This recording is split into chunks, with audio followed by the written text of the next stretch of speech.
Peeps, Merry Christmas. How's everybody doing? Hope Santa was good to you all. I'm just sitting at the bench Christmas Day on my own. I'll be having my dinner a little bit later on. Just going to be doing a little bit of live streaming, building a Frogfoot kit that I'm in the middle of doing. So if you're bored of Christmas telly, feel free to join in the chat. Make sure you're on the main YouTube page and say hello. So it might just be myself because it's Christmas Day. But as I say, I hope everybody's been really lucky about what they got for Santa. So I'm just going to go on to bench cam. See if I can get this working properly. Yeah, stick me right up in the corner. There we go.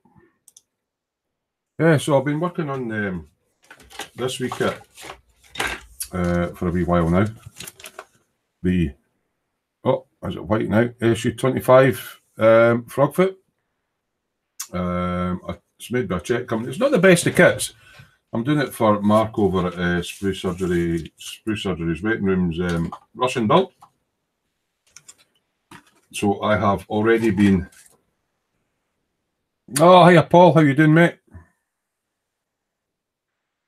Not having my dinner till a bit later on, so I've already been working on one of the wings. As you can see, they've got quite a bit of filling to do. Hiya, Fraser. Merry Christmas, everybody.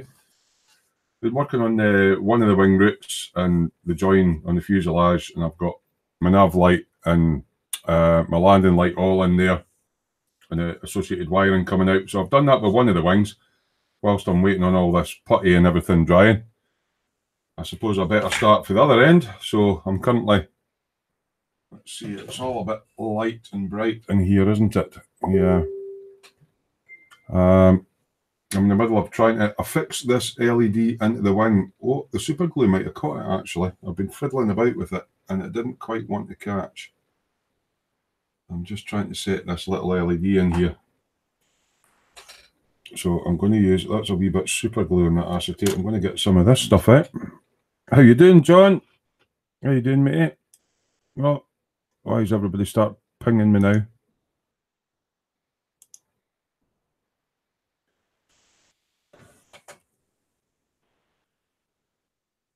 Everybody starts pinging as soon as you go live.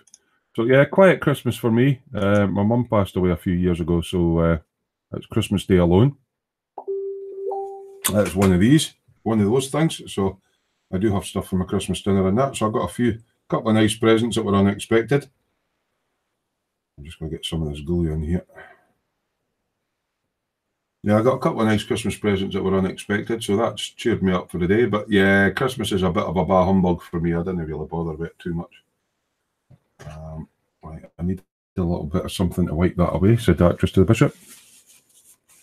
Yeah, I noticed that, Paul. You've both got the magnifying lamps.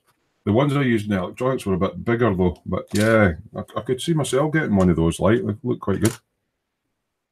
So what did you all get for Christmas? What did you get, Fraser and John? What did you get? As I say, Christmas Day is nothing special for me, so I thought I would just stream for a wee bit.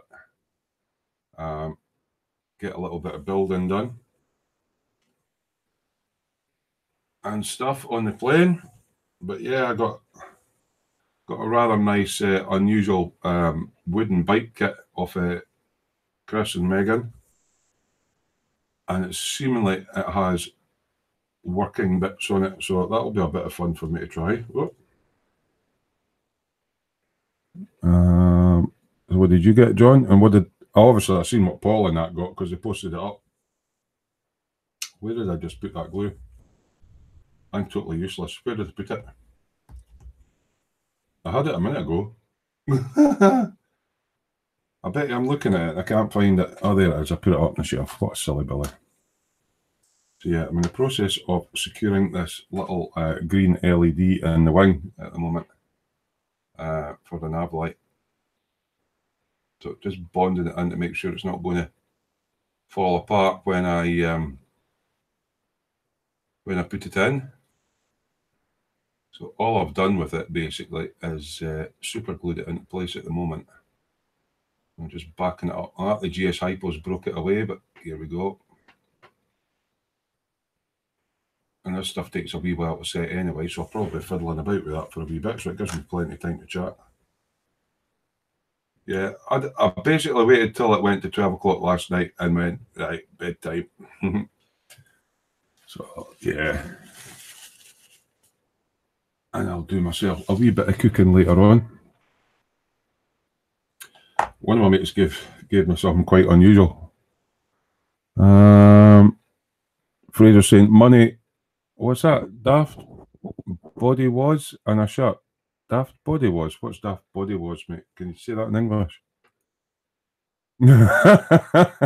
Sar's got coal on a switch. Okay. Some coal. Right, okay. And Frankie goes, hello, hello, I'm here as almost usual. Oh, you're at work? Yeah. Apart like sex, drugs, and Aliverst is all anybody needs. Yeah, I got that for my Christmas from, I'm not going to say who, but you can probably guess. But yeah, I'm just putting that little LED in there. In fact, I'm going to check it's still working. I think I shall remove this little bit of acetate with super glue because I'm going to end up sticking my face to it. So I'll put that somewhere safe. Ha! Famous last words. Oh, body wash. Oh, right, okay. Yeah, it's always the same at Christmas, isn't it? They get you like, they must think you're smelly. Because it's always smelly stuff. And yeah, you smell, here's some deodorant, some body wash, and usual one is Lynx. Can't stand Lynx, but everybody seems to like to get people Lynx for some strange reason. Let's see if I can get this. I'm just going to check this nav light's working before I make sure it's all bonded in. Yeah. Helps if I get a connection. Have I got it back to front? Shouldn't have.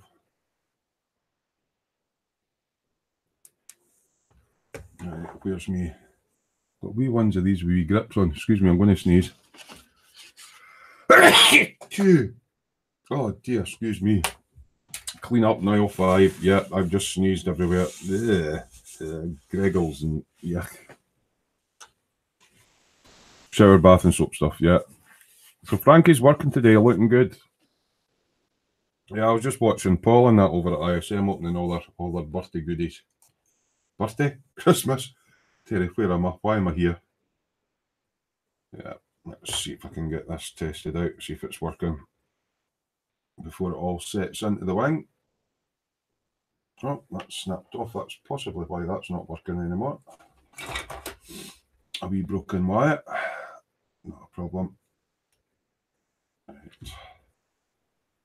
I think if I remember rightly, the orange is me live and the green's me earth. We have no workage. Why have we no workage? Oh, wait now. It's not the other way about, is it? That would be silly of me if I've done it the other way around. Oh, wait a minute. I might have done green as alive because it was so I can distinguish it's a nav light. I did.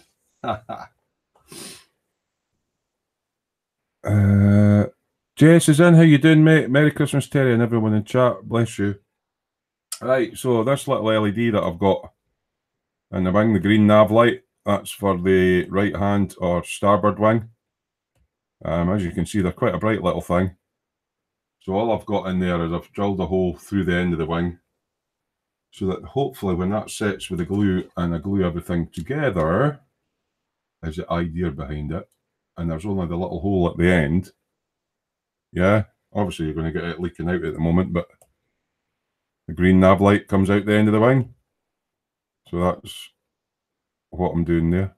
This seems awfully bright in here at the moment. So if I hold that closer together, you probably get less light leakage. So there's a wee green nav light on the end of the wing. And I've got a red one already built into the other one. So that's working, that's fine. I don't need to faff about with that. I'll let that set. How's eggnog supply, Sergeant Bones? Eggnog. Advoca, we call it across here. I used to like Advoca as a young lad. That's what we used to get to drink in a shandy made with my mum and dad's beer. So I'll just let the glue set on that little LED in there. And I've got got another LED to go in there.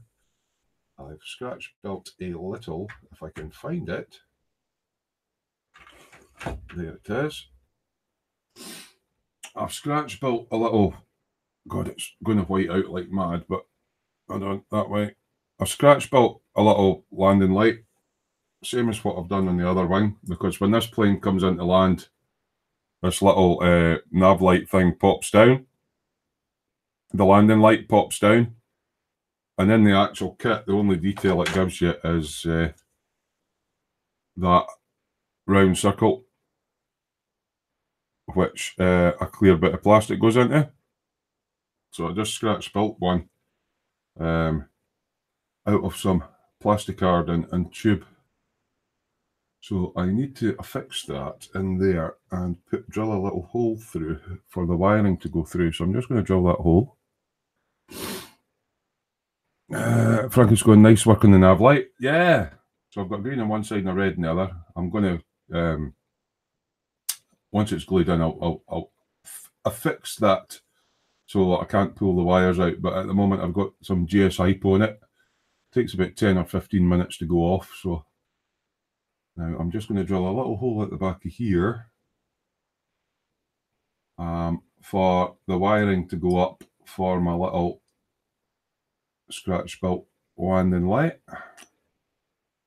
Let's see if that's enough for the wires to go through. So see, fingers crossed. Because they're really skinny micro wires I've got in the magnet wire. Let's see if the wires will pass through that, or do I need to make a bigger hole, said the actress to the bishop. Empty again, need more. So what are you all up to? Have you all stuffed your bellies yet? Are you still thinking about it? There we go, the wires go through there, no bother. Well, let's get this little nav light. No nav light, landing light, this one. Up into place. And see if I can. I'll temporarily fix the wiring so it doesn't all flop about. So that's going to come in there. Like so. Let's get a bit of tape on that. Heath Robinson, just stick it all together with bits of tape the now till it goes in to save things falling out. Just run that down there as well. Yeah, so I tend to spend Christmas on my own, so I was a bit bored. And I thought, right, I'm at the bench, so if I do a wee live stream, at least I can chat to you guys before you have your dinner and everything and have to disappear with all your family and friends. Jess is saying, mine is low too. Still early here, waiting for the wife to wake up. So what time's it there, Jess? Let me think. I'm trying to think if you're East Coast or West Coast. You're 8 hours behind. Yeah, it'd be early. 5 hours maybe. 11 o'clock in the morning or something. Or thereabouts. Right, so I've got to fix this little beastie in place. So I'll just get a wee bit of extra thin. 6:36 in the morning. Oh, the kids will be...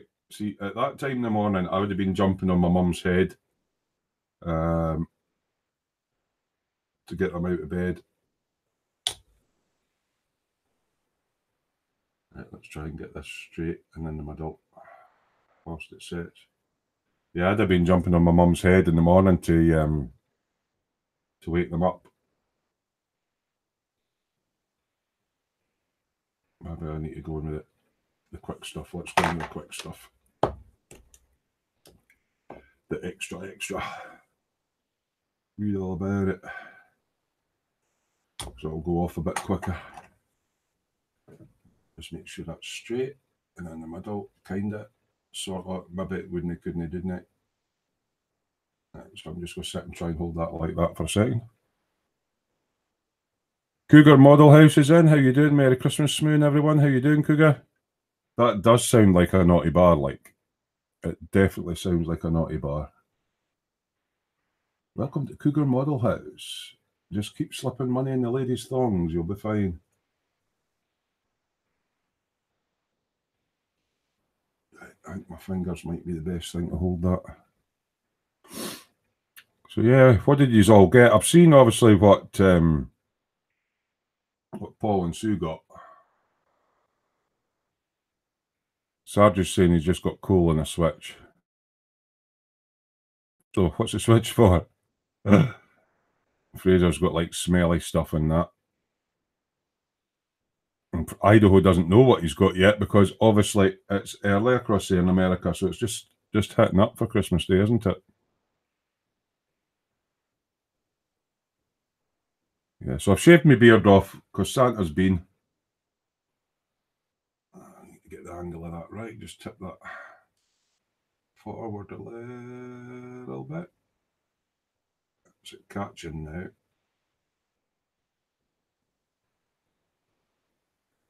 It's starting to catch. That extra thing is really, really good for grabbing stuff quick. Got a half-eaten bag of crisps there. I was feeling peckish earlier on. So I've got some wee chipolata sausages, some streaky bacon, so I'm going to make up my own kilties. I've got some baby new potatoes with herbs and butter in them. And I've got some chicken breast, so I'm going to have that with gravy. I didn't bother with sprouts because, you know, that would mean I would have to wash a pan. And yeah, smooth washing up is not... Anybody that knows me is like washing up. Terry uses paper plates and plastic knives. Yeah, he's not going to do any washing up for the dinner. I will wash up a plate. I think I might. Yeah, I'll treat myself. I'll wash up a plate. Let's see if it's facing forward. Kind of in the middle. Come on. That's it starting to grab though, so I can give it a wee play about with. Almost where I want it. Just let that set for a bit. Let's put some more of that extra thin in. You got a nice dinner and Christmas cookies. So have you had your dinner already then, Frankie? I mean, you do the whole Christmas thing on the 24th in Germany, don't you? It's not Christmas Day, you guys do it. Oh God, that stuff's got a right whiff, the acetone, eh? Let's let that little light grab without pissing about with it. Let's test if it's working or not. Let's see if my landing light's working. Right. So red to red, I think. Oh, it's wiggling about. Tiny little wires on this one, so it's going to be a bugger to grab. Let's lay that flat. Right. Red to red. Come on, you bugger, grab it. I'm going to have to use my tiny, where's my tinies? They're up there somewhere. Somewhere up there. There we go. Let's get these onto them.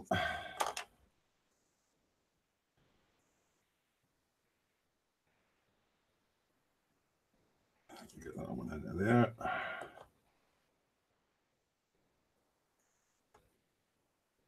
That one into there. Hopefully that's grabbed it. Let's see if I can grip it with these. These wires are particularly thin and tiny. Right, I think I've got that one. Tiny little wires in my old man eyes. Yeah, right, okay, so that's working. So, you've seen the green nav light on the end. Well, this one's a landing light for when it comes into land. So I've got a landing light and a nav light on there, and that is a tiny little nano LED. One of the smallest ones you can get, actually. Just try to remember to get my crisps out the way. It's these ones, the little 0402, the smallest ones you can get. They're about a millimetre by a millimetre. Really tiny. Well, might as well have a crisp.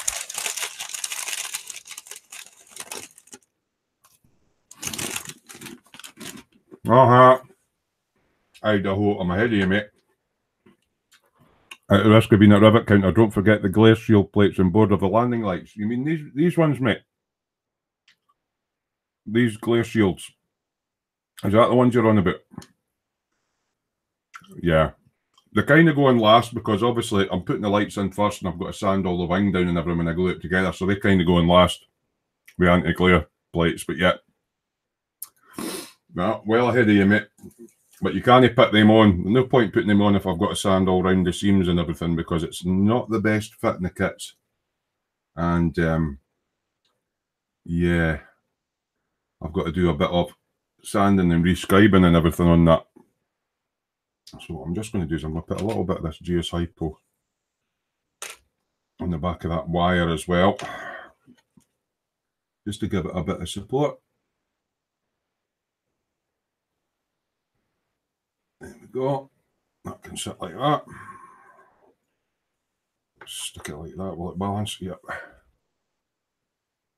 take it you've built a few of those. You've built a Frogfoot then, JS. Yay, I've knocked everything over. I didn't know that was specifically what they were for, but I gathered it was some sort of anti-glare device.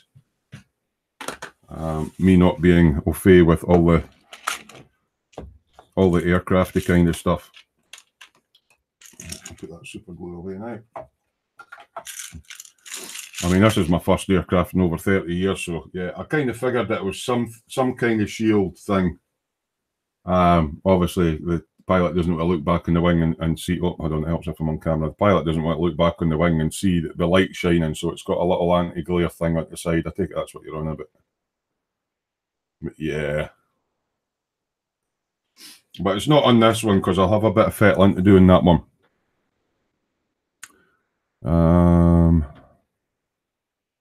Frankie had goose with red cabbage and noodle. Was it fanny noodle though, Frankie? Yeah, I've got some of that red cabbage stuff there along with it Rouladin and all that. Yeah, but was it fanny noodle or was it proper homemade noodles, mate? Noodles. Red cabbage. Still got to try that. Did yours have the apple stuff through it? Yeah, Jess trying to rivet counter, but he didn't get it. Oh, it's one of your favourite attack aircraft. All right, I thought it would be the A10.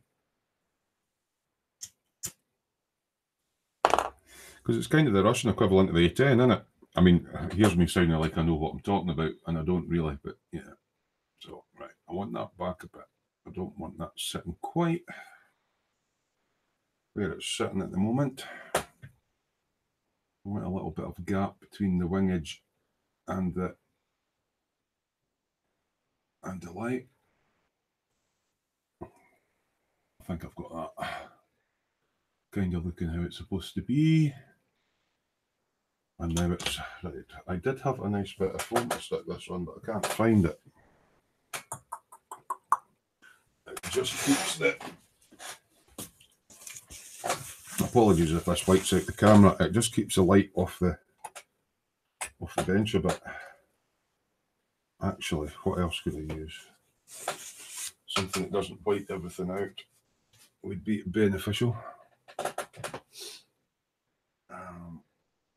Actually, I'll use that because all these parts are painted and no longer required to be on that bit. There we go. Let's have it sitting on here. Right, and that should keep that away from the wing. Let's still try to creep back in it. It's been a wee shite. It's having a bubble.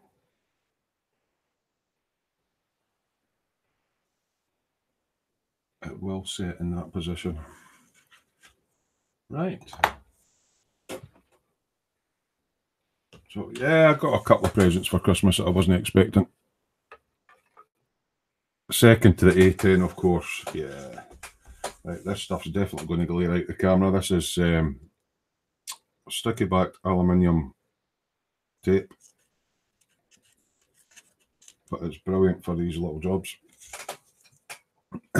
It's made by Bostik. Comes in a big roll. It's great for light blocking and all sorts of things. I use it to attach me wires and stuff.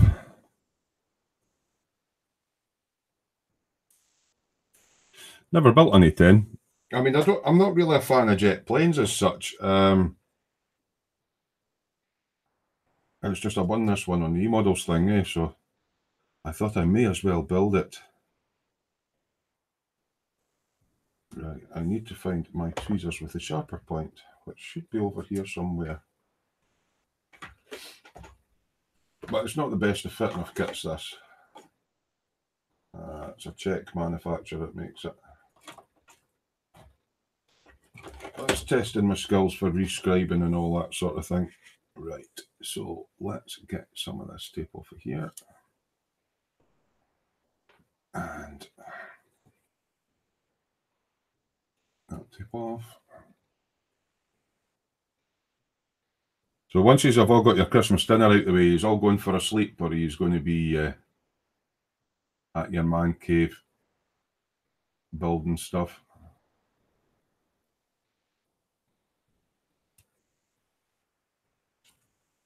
As I say, you'll probably all be sitting around the table with friends and that, so that won't be happening here. So I'm just streaming for a bit of company.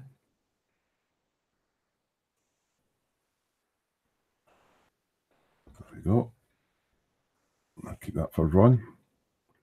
Frankie's saying, yeah, the fanny stuff, because we wanted to save some time on Christmas Eve, and it was my mother's birthday at the same time. Oh, your mother's birthday? It's bloody hell.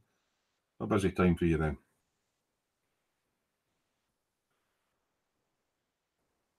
Your birthday on Christmas Eve. That would kind of suck, because you wouldn't get extra presents throughout the year, would you? It was just kind of like, there you go. Right. Let's see if I can get some tapage on that.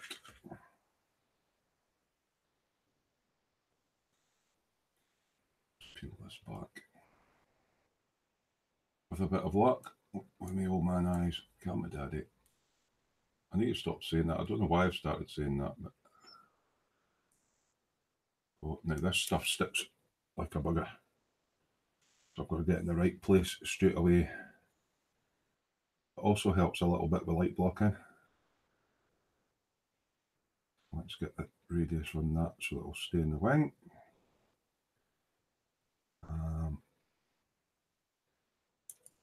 Oops. Butterfingers, just do it with my fingers. That'll make it a bit easier. Right. Rub that in. That'll hold all the wires in place so that they don't try and escape on me.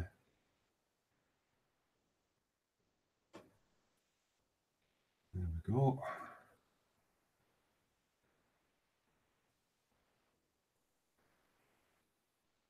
Keep everything nice and tidy.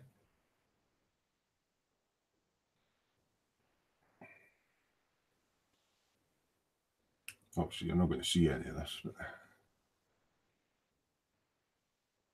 right, that's that held. Right, so I'm not going to rip anything out in it. Oh, it's your stepson's birthday today, Paul, is it? He craps out, really, aye. Because it's like, at least if your birthday's later on in the year, you'll get presents sort of on your birthday and presents at Christmas. But if it's all in at one time, you can't really tell what you've got for Christmas and what's your birthday. Be a bit poop.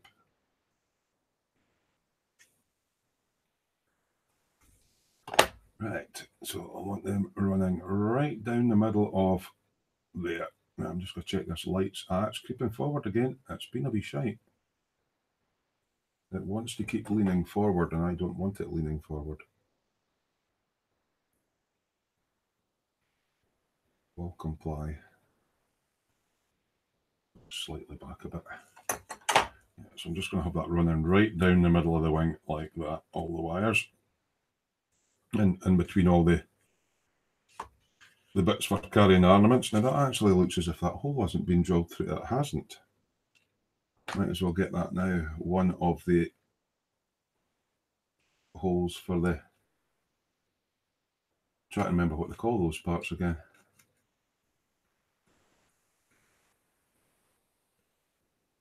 I did know what they were. My brain's not working, that's all it is. Right. The main hole's in, I can always drill it out more later. Actually, I need a slightly bigger drill bit. Have I got one?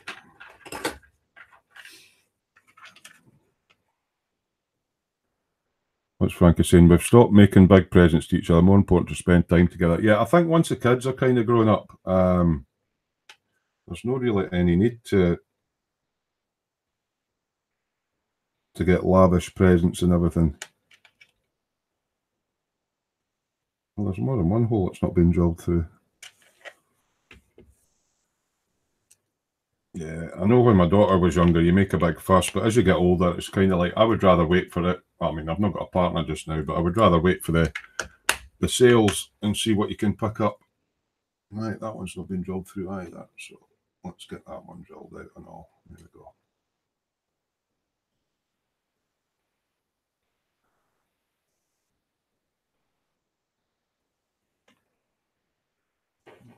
Where is my little round file? It's the wrong one, wrong one, wrong one. That's always the last one that you pick out. There we go. Let's just give that a wee open up with the file there. And the other one that wasn't drilled through. There we go. That'll let the pylons, that's the word I was trying to think of. The pylons that hold the weaponry, that's what those holes are for, and two of them weren't drilled through properly, so doesn't surprise me with this kit, but there we go.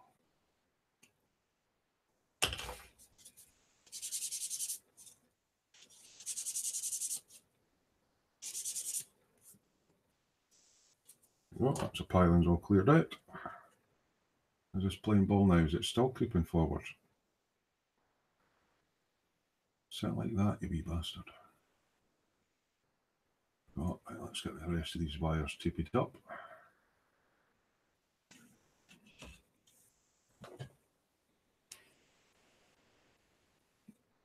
So hello anybody that's tuned in. I'm just, as I say, I spent Christmas alone, so I'm just doing a wee live feed. Anybody that's not currently munching away, feel free to pop into the chat and say hello. A wee bit of company at the bench. But this aluminium stuff's great for holding wires and light blocking and stuff like that.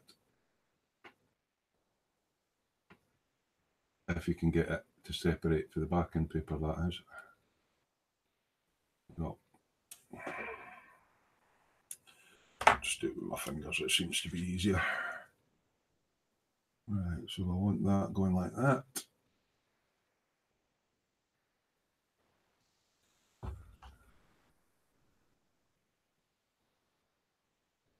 Up to the wires, over the wires. There we go. Lovely jubbly. Hope your Uncle Fanny's your aunt.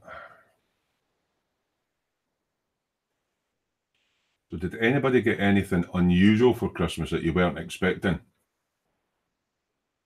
Or you pretty much, I want this, if you don't get me this, I'm divorcing you, kind of thing? There we go. Right, another piece of same. Is this still behaving? No, it's still going forward. It will comply at some point. It just wants to sit slightly forward of where I want it.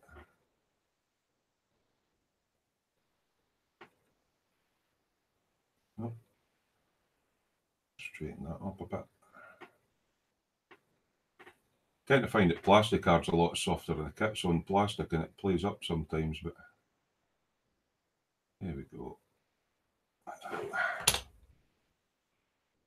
I can wait till it's set and adjust it.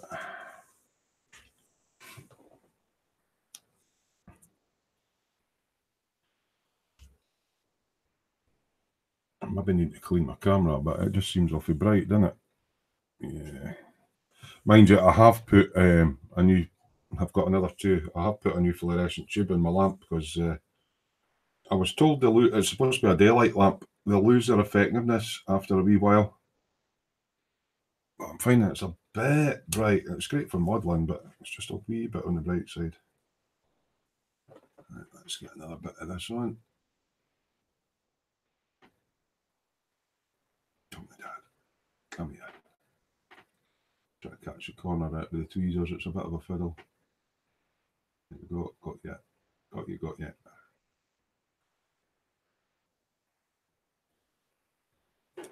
Here, bugger. They're sharp, by the way, when you drop them into your leg. Just thought I'd let you know that. Yeah. Have I drawn blood? You'll not get to see, because if I have, it'll be coming out under my pyjamas. So yeah, what's the next big one? New Year. Again, New Year's played out here as well, because when I was younger, it was all parties at people's houses and everything. And now everybody's scared to open their door. So the whole New Year thing doesn't really happen much these days either. Right, let's keep that clear of it.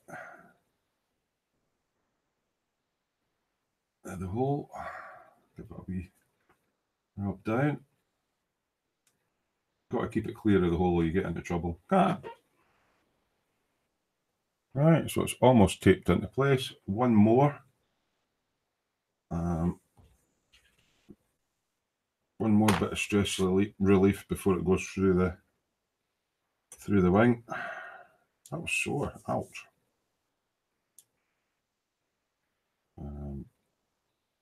Because I will have to drill this part to let the wires come through before I glue it on, and this is a thicker part, so I'll put a drill hole in there next to the relocating tab for the wing.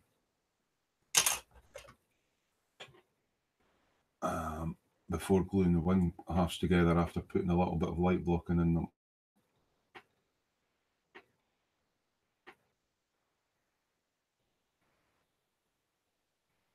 Right, there's another bit.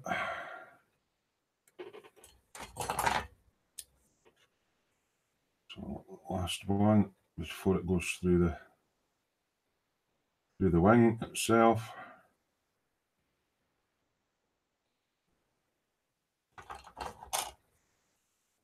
So yeah, it's a bit of a funny one when you're putting anybody that's put lighting in their kit. You have to build the kit a different way. Normally you would paint all your cockpit up, get all that looking nice, and then treat all your seam lines and everything like that, and then bolt your engines and your wings on and all that, and deal with those seam lines. Unfortunately, when you're putting wiring in, because all the wiring's held within the body, you're doing it the other way around. Right, I shall just kick in at that with,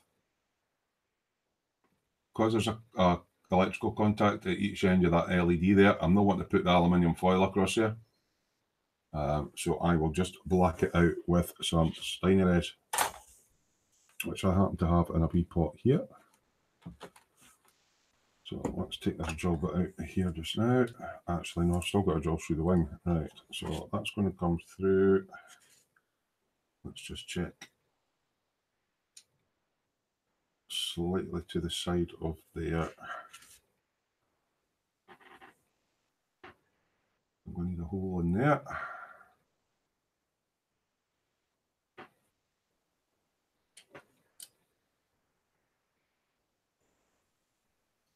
And I'm just going to elongate it slightly. I'll drill a couple of holes. Side by side. I've got enough for the wires. And let's see if I can get in with my wee Tamiya. Wee snip there.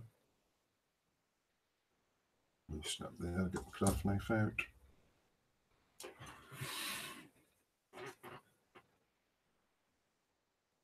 Yeah, so I was looking, Steve Spencer Beanie, he's a chef, eh?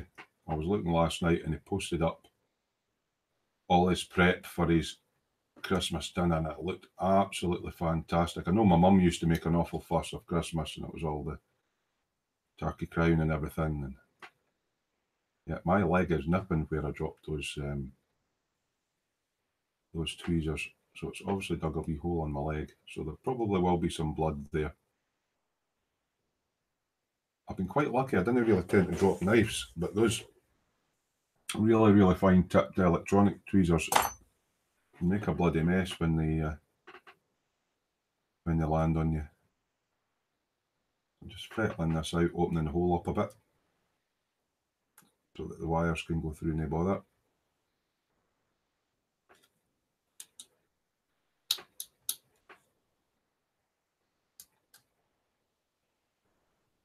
I'm just eyeballing it. As long as the wires can go through, it doesn't have to be a specific size. Right, I'll look my square file now, which is, oh, that's my triangular one. That's the flat. There it is. Let's give it a wee bit of tidy up.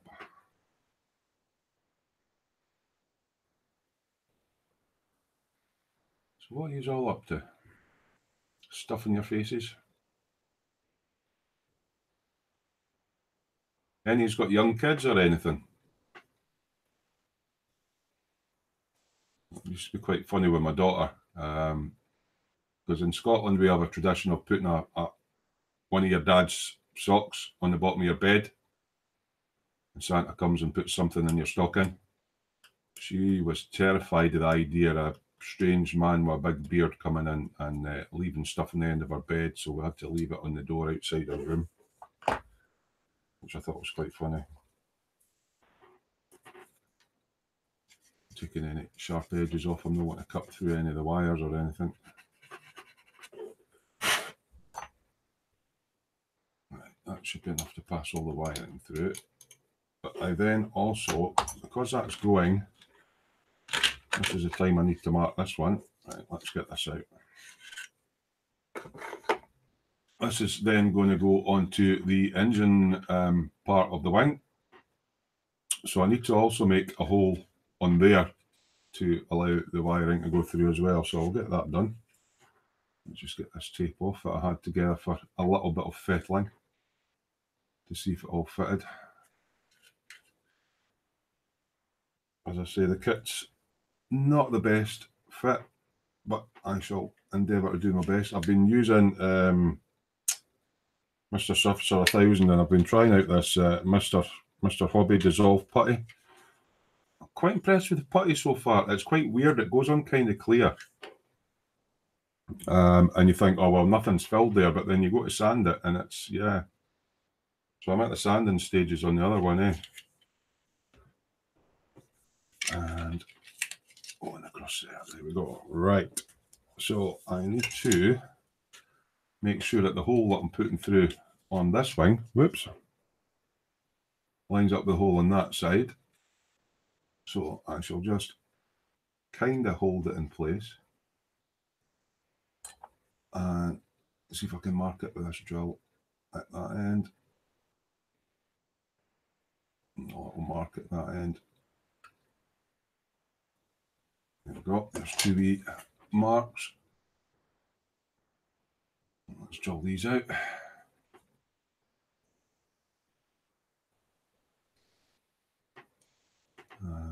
Let's give it a broad enough scope so that if it misaligns, that it's not going to trap or cut any of the wires.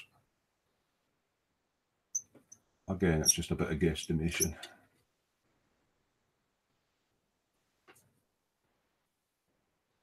See if I can get another wee drill through the middle of that, less to cut out.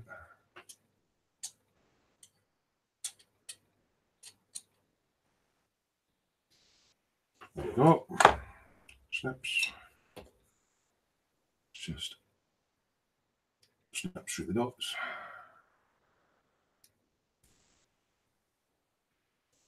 The old craft knife in it. Oh, Suzanne, how you doing, Sue? Merry Christmas.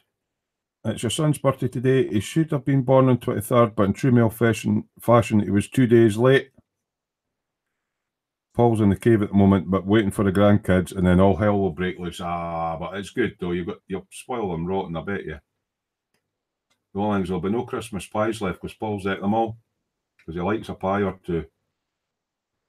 Apparently he's sick of the sight of sausage rolls and pies. I don't know why, because I like sausage rolls and pies. Actually, that's what I forgot to get. I forgot to get myself some sausage rolls.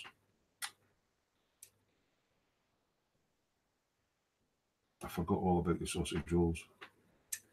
I could have made some if I had some pastry, because I've got loads of wee, I should have thought about that. I've got loads of wee sausages. I went to the Co-op yesterday. I had bought kilted sausages Co-op once, and they were pre-made, and they had the right date on them. They had the 26th on them. I tried one batch, so it was 2 for a £5. So I tried one batch, and I didn't think much of them, but I thought, oh, well, if that's all there is, that's what I'll have. And then I went in yesterday to see what they had left when I was getting my tatties and my chicken breast and all that. And they had some small, proper wee chipolata sausages and some streaky bacon left. So I thought, right, I'll actually make my own. So I thought I would eat the rest of the Co-op ones last night for a snack, and they were a bit shite. So I'm glad I got the other ones to make my own up. I do like my kilties, like, I get quite greedy with them. And of course I've got my pickled onions and all that for snacking later.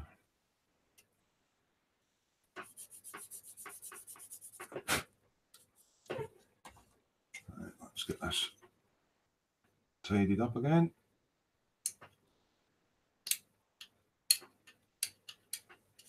That'll do. So let's just check this hole lines up with the wing. What's he saying? Yeah, he's eating them now. He's suffering. That'll teach him. So his eyes were, as my mum used to say, his eyes were bigger than his belly. Is that what you're trying to tell me? So that's roughly where that wing will sit. And the hole appears. Have I got a wee cocktail stick? Should have a wee cocktail stick somewhere.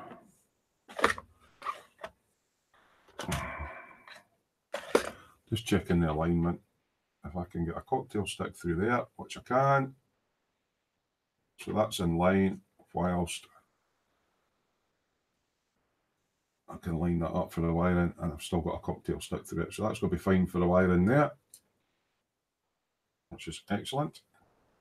Obviously, when I glue the two wing halves together, I'll pop the wires through that first and then stick it on there. So obviously that's going to go through there, but it's got to come out. In here also goes the jet engine thing. Yeah, like that. So I've also got to have the wires coming across the top of that and coming out the engine at the other side. So I shall have to do the same with this other half. Yeah, and it doesn't really matter where I put it, but what I am noting here is, now that's the one I've done already. Oh. Right, so that's going to sit on there like that. So I want, roughly speaking, a nice bit of leeway for pulling my cables through when the engine pods are on. So keep it kind of around about this area. And I've got to watch for that step as well. So it's kind of lined up, roughly speaking, almost near as damn it. Down for the step, and let's just get a couple of holes in through here, right through the body.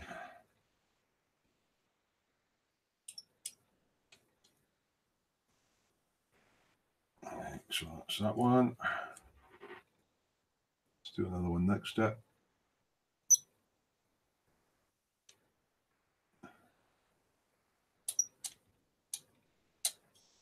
These are great, these VCNC drill bits, but if you get any sideways pressure on them, they just snap. So I'll do it 3 drill bits wide, so I've got plenty of scope for getting the wiring through. Because I've allowed more length on the wires, I might still have a little join on that little one, but yeah. What I did last time was I actually soldered the extension on the wires before I'd put them through, and it made it a bit awkward. So this time I'll put any extension afterwards. JS Idaho's away. Terry and all of my modelling pals have to go. Have a Merry Christmas. You look after yourself, JS. Nice of you to pop in. Keep me company. Yeah, it'll all be over and everybody will be like, oh, what was all the fuss about? And yeah, turkey sandwiches for the next 40 weeks. But we had goose once, actually. I know Frank was saying he had goose. It's a bit gamey, goose. I wasn't awfully struck on goose. And turkey crown's all right if you cook it all right with the bacon and that one. I mean, I know Steve's a chef and his look beautiful, all wrapped in bacon and everything. But I always found turkey very dry. So when it was just me, my mum and my brother, we would just get a big chicken because it tastes better. And at the end of the day, you don't want too much waste, you know. So, but then my mum used to always make turkey voulevons and all that. You know, the wee pastry cases you used to get, the wee puff pastry cases with the holes in the middle. And she used to have like turkey and pepper and mayonnaise in one. You would have tuna and mayonnaise and pepper in another one. And one that I laugh because Colin always says he guards them at a table if he's at a party or anything, is prawn voulevons. You know, prawn cocktail. It's another thing I miss. For a starter, you would either have prawn cocktail or homemade tatty or lentil soup. My ma was great at making homemade soup. But I would be greedy. I would have both. So yeah, prawn cocktail. I might treat myself to a wee prawn cocktail. I've got a funny feeling that the Chinese are open on Christmas Day. Because they make prawn cocktails, but they don't clean the prawns out very well. And you know that wee bit where it's poop it puts me off. Demon Dancers in, how are you doing? Turkey sandwiches, magic. Turkey crown with bacon on. You've been peeking in my oven. How you doing, mate? Hope you've had a nice Christmas. We got family around and everything. Yeah, I mean, I was just looking at Steve Spencer, beanie for Totally Scale Models. He posted some pictures up last night of all the prep and everything. He had this big bacon to see. My mum, I don't like sage and onion stuff, and my mum used to do it with mincemeat with the sage and onion stuff through it, so it was more sausage based. But he's done his extra special. He's lined his bacon tin with streaky bacon, and then he's put his mincemeat and sage and onion stuff in, and then he's wrapping the bacon over. I bet that would taste absolutely gorgeous. So I think I'm going to get Steve to adopt me next Christmas. I'm going to go all the way down to his so I can taste his food because it looked absolutely brilliant. Demon Dancer says, got some left over, I'll send you some. Prawn cocktail, that is. It might be past its sell-by date. It's not got a very good shelf life unless you send it, you know, by Courier Express sort of refrigerated lorry. Oh, I get greedy with prawn cocktail. But yeah, prawn voulevons. Oh, And then you would have, well, parties at my house or my mum's house, or when my granny was alive, was the best ones, because my mum was from 7 of a family, so all the aunties and uncles and all the cousins would all appear at my granny's after the Christmas dinner. It'd be New Year time usually, so there would be a big, huge table laid out with lots of munchies on it. So of course you would have all the voulevons and sausage rolls and all that sort of thing. The wee cocktail sausages, right? Cubed up Scottish cheddar, right, and pickled onions. None of this pineapple crap. It's got to be pickled onion, right? You get stab your cocktail stick through the cheese, right, through your sausage, and then a pickled onion. None of this pineapple crap. Pineapple and meat doesn't work. Cheese and pickle does though. So yeah, there was all that sort of stuff, and basically I was quite bad. Once I started at the table, I would just stand there and guard all the things that I liked and eat them all until they were all gone. Oh, you're in Wishaw? Oh, God, you could actually do a fucking delivery service to my door, mate. You're just up at Wishy. I've got a biker friend stays up near Wishy. I'm just trying. It is Wishaw she stays in. Oh, Christ, what's her name? Elaine Hughes. Don't know if you can her. She stays up Wishy way.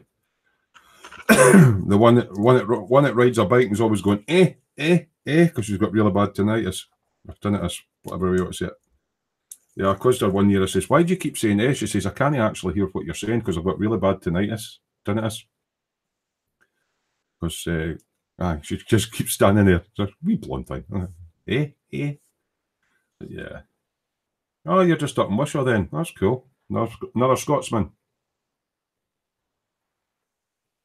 A few Scotsmen in. We got oh wait now, what's the young fella? Fraser Green. He's Scottish as well. Frankie's Germany.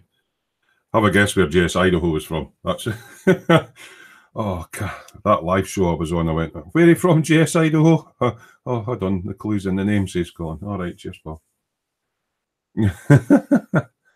And Paul's down in, is it Devon you're in, mate? Isn't it? Devon. Been out to chat your day, fucking wheel fell off, bastard.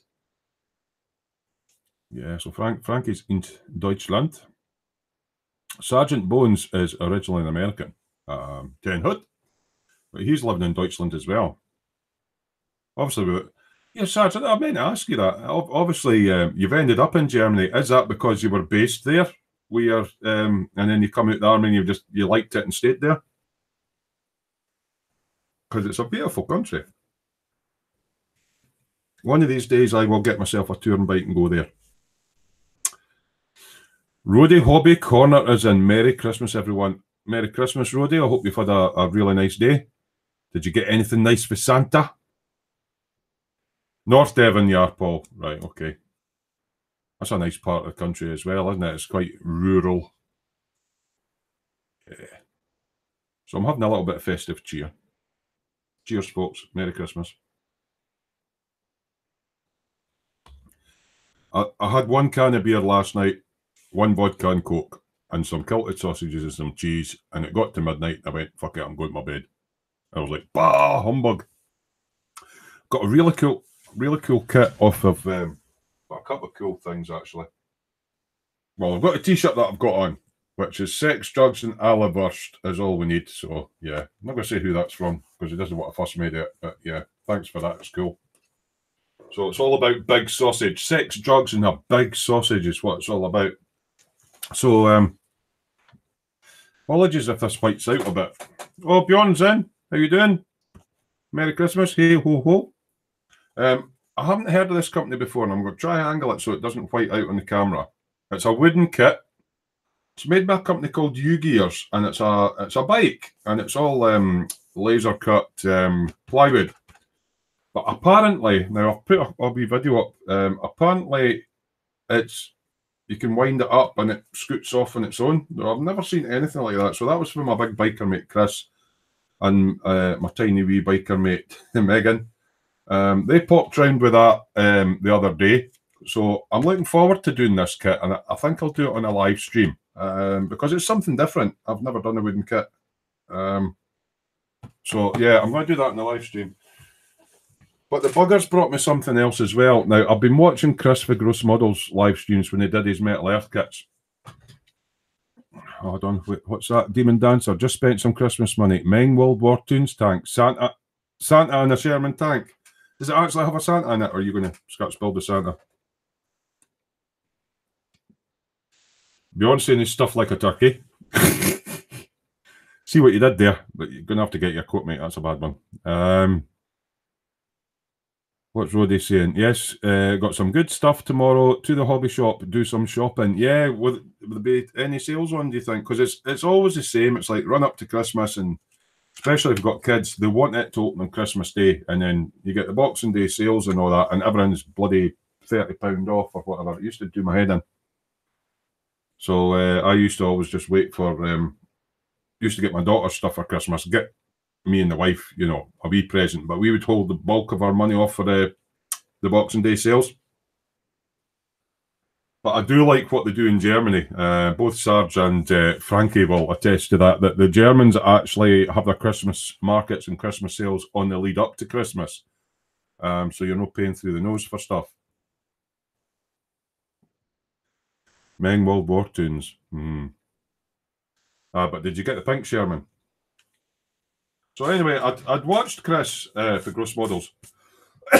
He was doing a live at the bench thing where he was doing various Metal Earth kits. Well, these aren't Metal Earth. They're kind of like Chinese knockoffs.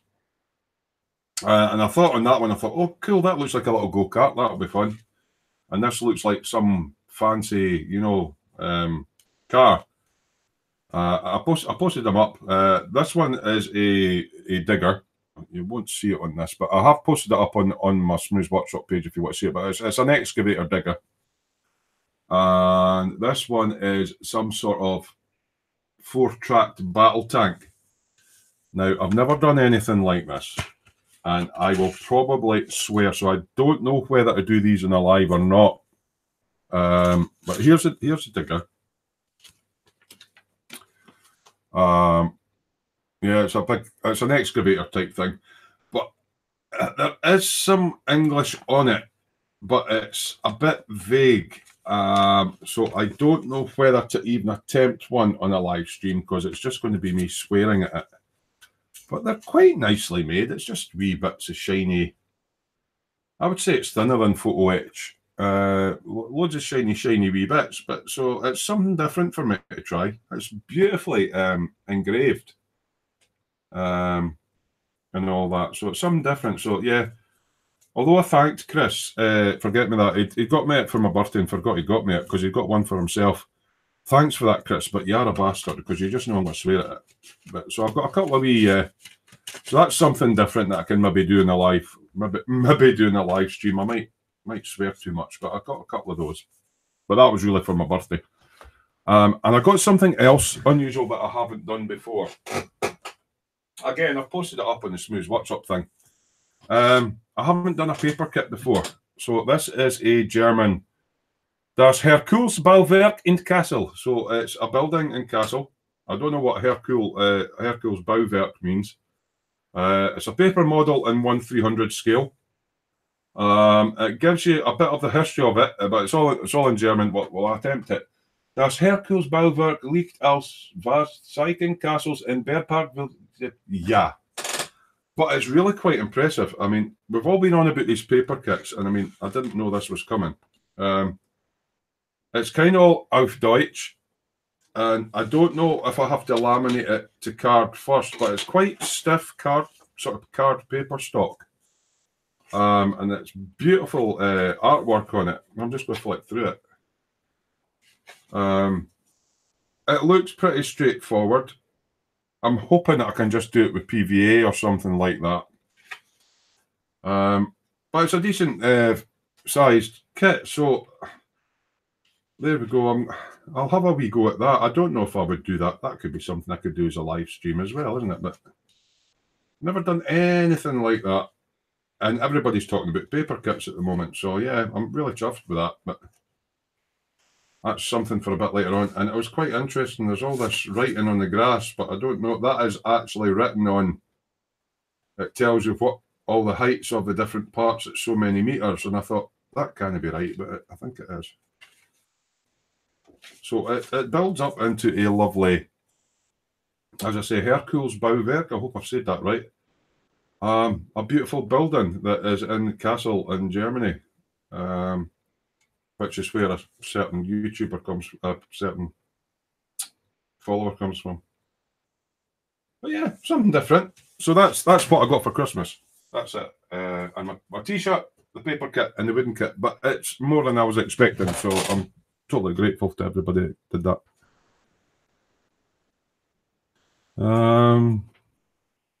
There's Demon Dancer saying, Hobby King had some good deals before Christmas if you do remote control.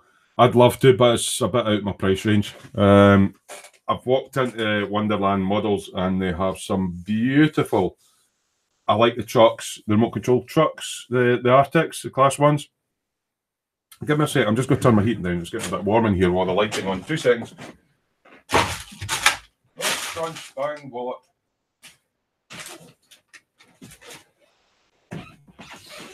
Standing and stuff. Yeah, so Wonderland Models has got loads of RC stuff I would love to do. I think they're about, is it about 112 or 116, these big RC trucks, but they're like 350 quid for the front tractor unit, and then you're umpteen 100 odd pounds for the trailer unit, but they're beautiful. Love to have a go at one of them.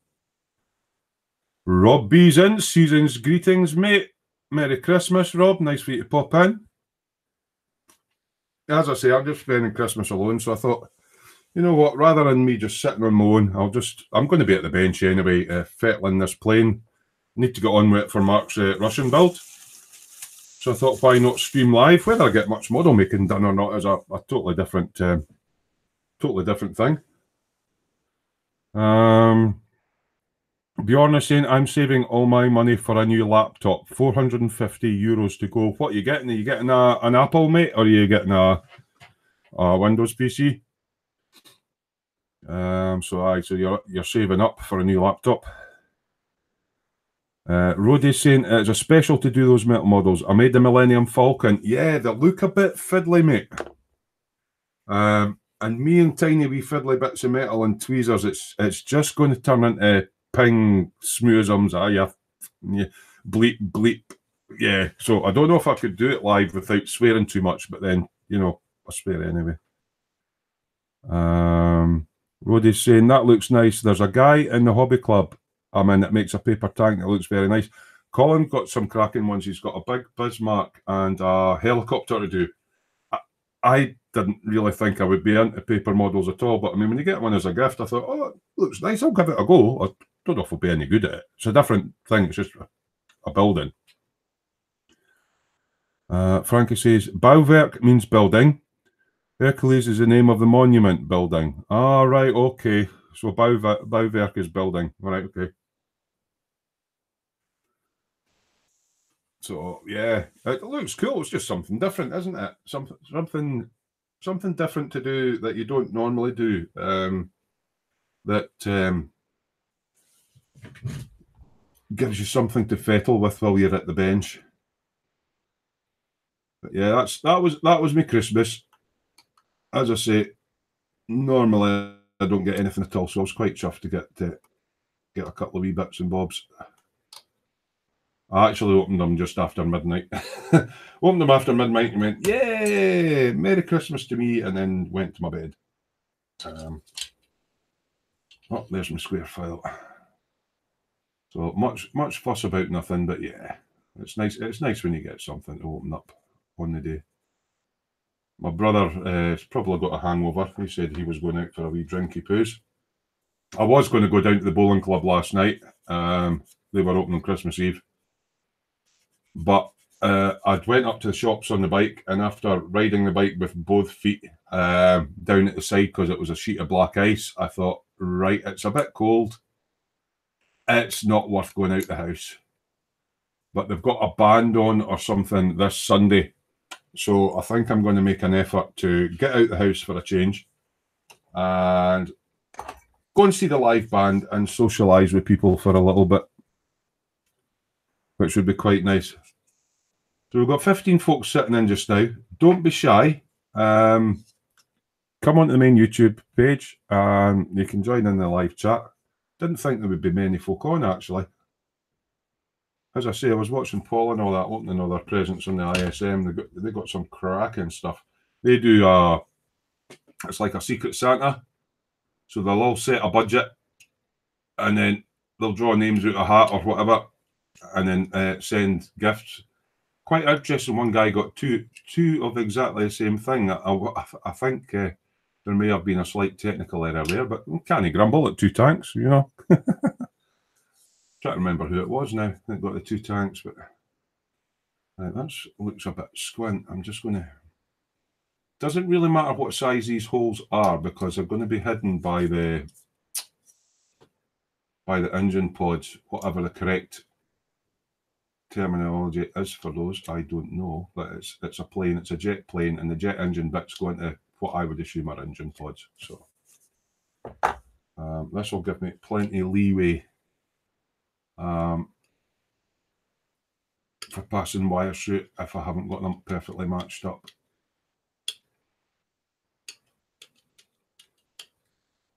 So as long as I can get the wires through, you're not going to see it when it's all glued together anyway.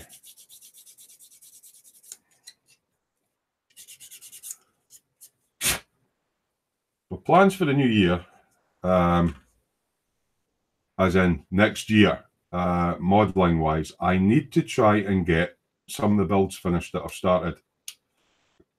And most of the stuff that I've started, the reason it's not finished is it requires me going into the spray booth.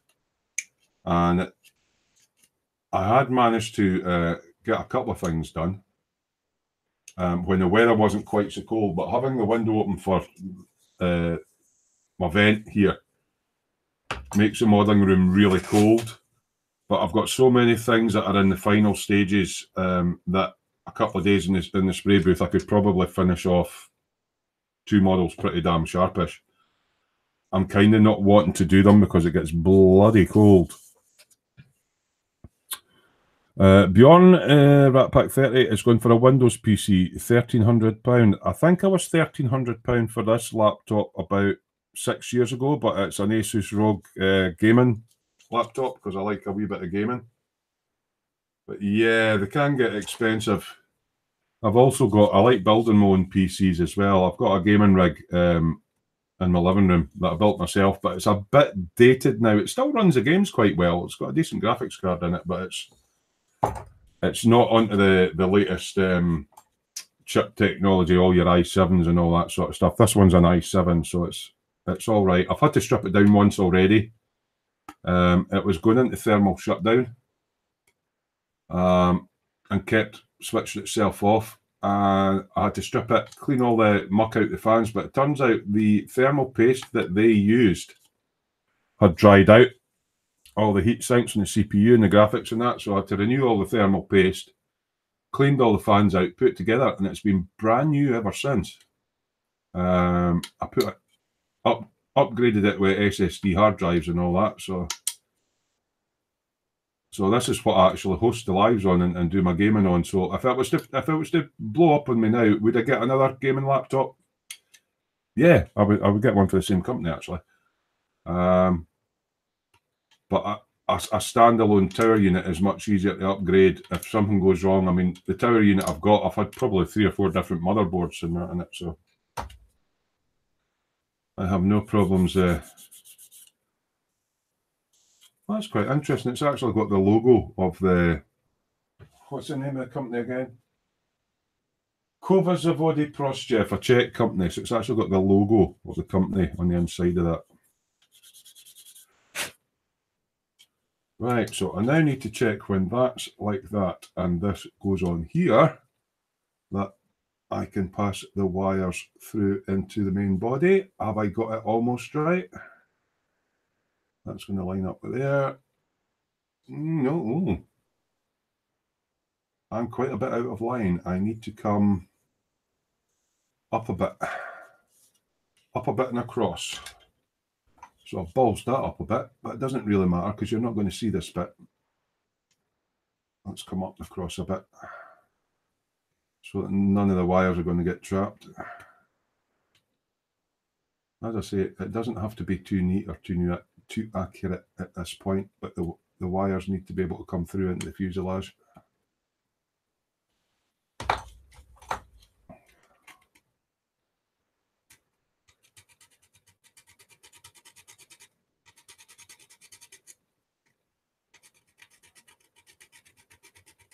Because once the engine pod's on that, you're not going to see any of this.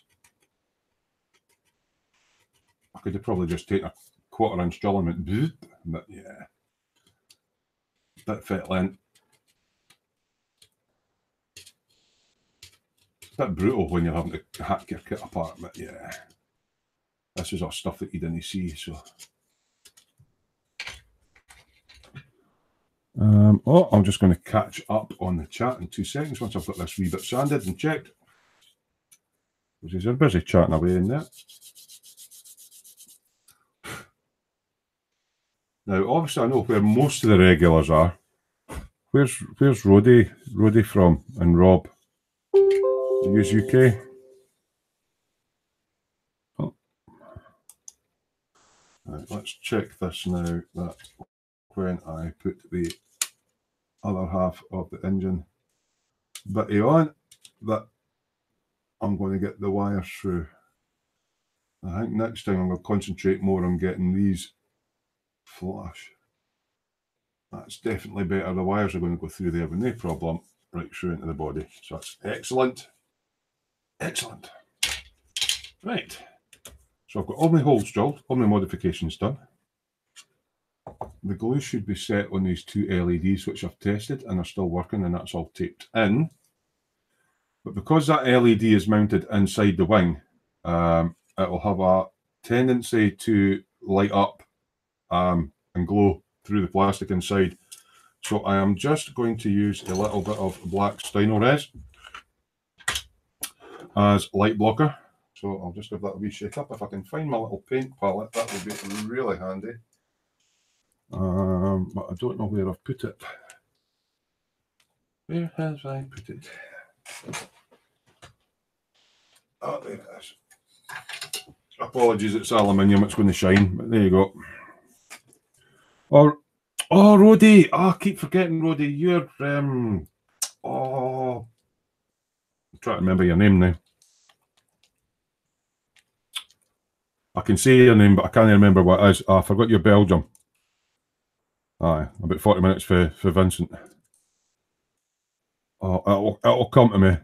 It'll come to me. Oh, Benoit. That's it, Benoit. Benoit van de Zeep, isn't it? Benoit van de Zeep, yeah. That's the one. Roddy Hobby Corner. Sometimes, if I don't see people in quite a lot, it's quite hard to remember who's who. Because I know Rat Pack 30 is beyond.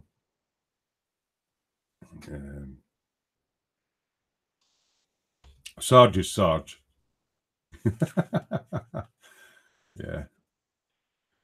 So, what's Roddy saying? Also good for Mojo, doing something you're not used to doing, and then going back to stuff that I used to do. It was like when I did that wee, I don't know if you've seen the wee disco that I did.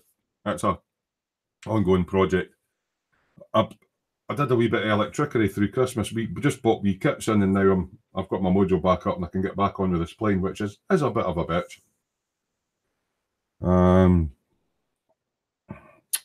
Christmas was at your place last night, so you do it on the 24th as well then, in Belgium, same as what the Germans do. They sort of celebrate the 24th rather than the 25th.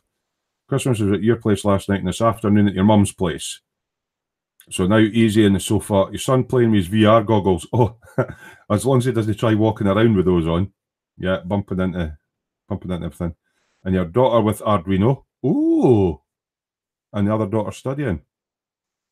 See, these are great for getting kids into electronics and stuff. Sarge is saying one of my notebooks is doing that, but I'm too lazy to fix it. Besides, you've got more than enough PCs here. What, have you got a stock room for PCs, Sarge? But yeah, I mean, I'd spent a lot of money on it, and I do like it. And then it started doing its thermal shutdown, and I thought, oh, I thought it was terminal, but it's no, it was as simple as putting some thermal paste and all that back in on all the bits. Right, let's find myself a little brush. Let's get a little bit of a wee bit of that in there, just for cleanup. I've actually got a brush sitting there that has been sitting in water for a bit. I wonder if it'll be all right for just one of these shitty dells. I'll give it a wee bit of brush soap and it'll be fine. Yeah, my bench is getting cluttered. My bench always gets cluttered when I start working and stuff. Let's get a wee bit of soap munge on there. Yeah. What did you get for your Christmas, Benoit? Anything exciting? Anything exciting that you want to share with us? You build a range of stuff, so yeah. Oh, that'll be fine. It's going to go black again in a minute anyway with Steiny. Just make sure I've got all the soap it. I'll be cleaning the IPA, that'll do it.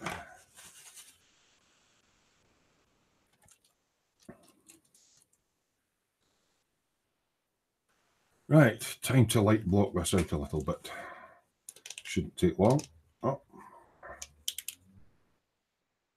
What happened there was I had because I tend not to spray a lot, I'd got the bigger bottles of the Steiny, and unless you store them a certain way, when you get halfway down the bottom, some of the paint dries out on the edges, and then you start mixing it up, and you put it through your airbrush, and then your airbrush starts clogging up, and it's because there's wee bits of dried paint mixed up through. So I didn't have any nylon tights or anything to sieve it through at the time, so Colin said to me, cut open a tea bag, tip the tea out, and strain the paint through a tea bag. So I'd recovered probably about 6 little pots. I just put in a little pots of black Steino res, and I use that just for brush painting, and now I only buy the small bottles because it's quicker to go through them and I get less bits of paint and stuff stuck inside them. So I'm just going to light block this out quickly.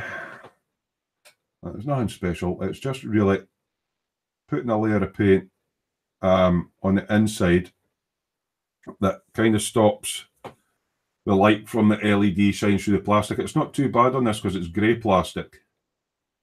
But you'll get kits that are like white plastic and that, and they just light up like a Christmas tree.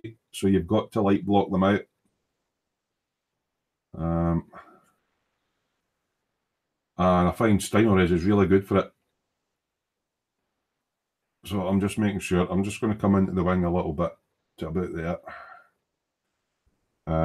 It just puts another layer there. It stops the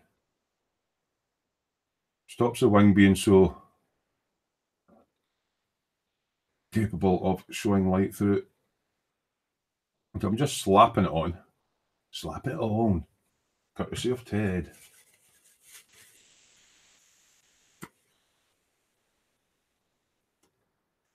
Obviously, I'm not wanting it sitting on the mating parts where I glue because that's just going to make a mess. But let's give it a wee wipe off. Get the worst of it off. Right, so that's a bit light blocked. I'll do this. I'll need to be a bit more careful around about the LED. So what did you get, Ben? Some gift cards from different places so you can buy what you want. Do you find you get sales in that there as well? You know, once the Christmas rush is over, they're trying to sell stuff off. So I'm going to be a bit more careful round about this LED because obviously I don't want to black out the LED itself, but it will have a tendency to shine out the sides and stuff. And all I want is the green light to come out the end. I don't want it coming out anywhere else. I only want it coming out the end of the wingtip.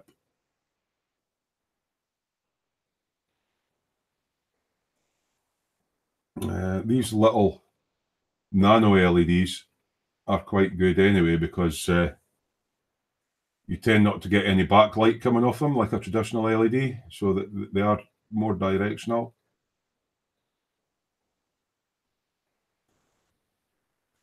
Just a straightforward, get the black paint slapped in there. And because it dries that quick, I'll probably get another wee coat in it. But yeah, just get some light blocking in there. And again, I'll come up the wing a little bit. Especially as I've got reflective aluminium foil gluing it in.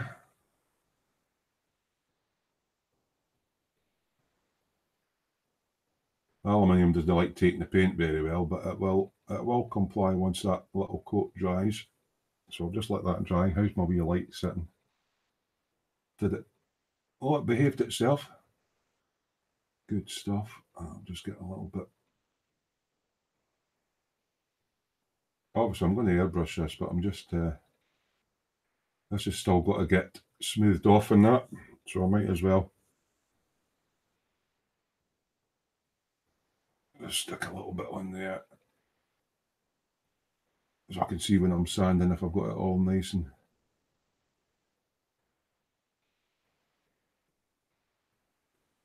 Alright. And it's just a tiny, tiny little LED in there, so let's just get a little bit of. Putting a little bit of primer in there because I will probably use some Maskell.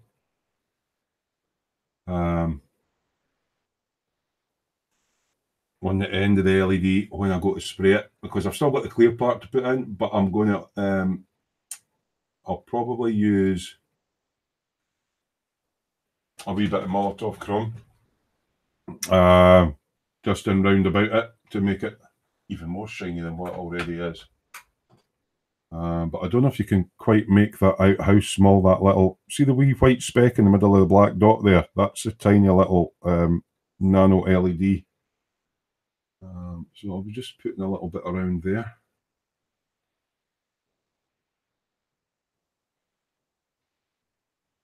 Oh, lovely. Right, so I'll just let that dry. So we're waiting on paint drying at the moment. Exciting stuff. Well, that's what I was going to do while I had this. I was going to put a wee bit of primer in here as well on the wheel well, see what that look like.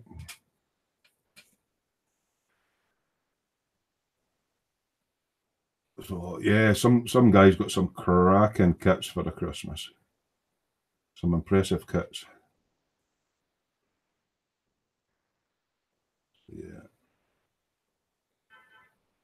Just a wee bit of manual painting in there. Because I'll probably not get into this bit with the airbrush when it's together. Let's just get some primer in there just now. Be a bit awkward when this is glued together to get the actual primer in there. Same one there. Just where it's awkward to get the primer in.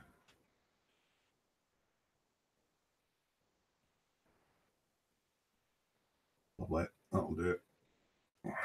Cool, so that's that one. I've got any to do on the other one. Where is the other one? I'm sure I had two. Body half, body half. Ah, there it is. It's hiding from me. Now, that was the other thing I was going to do as well. Yeah, right, okay. So the other thing I'm going to do, because I'm putting this shiny tube for the jet goes in there, which is fine, because it's kind of all sealed off at the edge, on the front edge there. At the back, it kind of sits unsupported, and it would be kind of sooty and smoky. So I'm just going to put a little bit of this stuff in there as well, so that when I glue it together, it's going to look like it's kind of sooty behind there. And the lovely jet engine that I've done with the metallizing powders can sit in the middle. I'll just take that off there, off there. As long as it's near enough, it doesn't have to be perfect.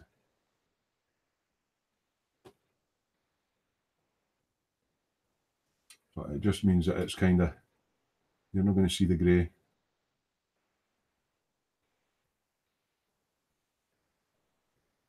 Yeah, that'll do for that one. Because you only see in a tiny fraction when the actual engine's in there, where you've got the shiny part of the engine and then you've got the black round about it. Just makes my life a little bit easier. That's still to get sanded. That's what's happening with that one.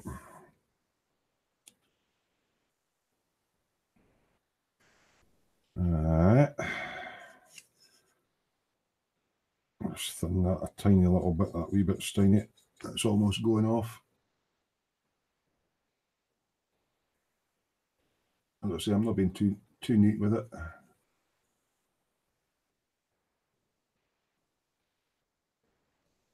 Just got to kind of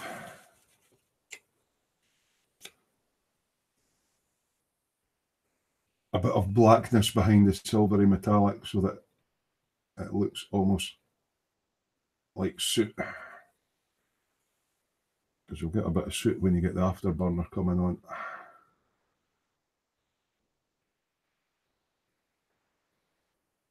I'll let that dry. Give my brush a wee clean out.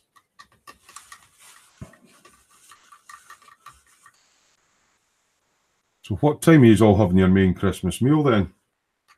I was thinking about having mine about 5 or 6-ish. I'll start cooking about 5 or 6.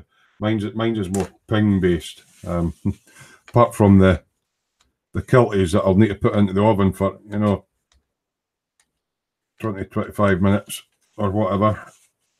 But the rest of it is just warm it up and slap it on a plate for me.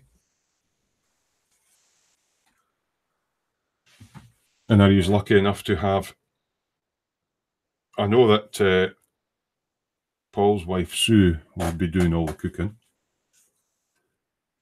Steve Spencer Beanie's house, he'll be doing all the cooking because he's a chef. I think in Paul's house it was Hannah that was slaving over the stove. My mum used to always have a rule: if she did the cooking, then the boys had to do the dishes. I was never any good at it. My brother always ended up doing the dishes, but yeah, that's what it is. But the good thing about this Steiny is it dries really, really quick.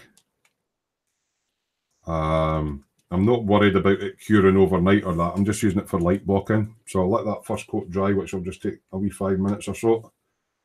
I'll stick another coat on it, and then I'm getting ready to glue the wings together, and then it's a bit of clampage. Bit of fettling, and then we're going to try and get it. So we've got 2 at that stage.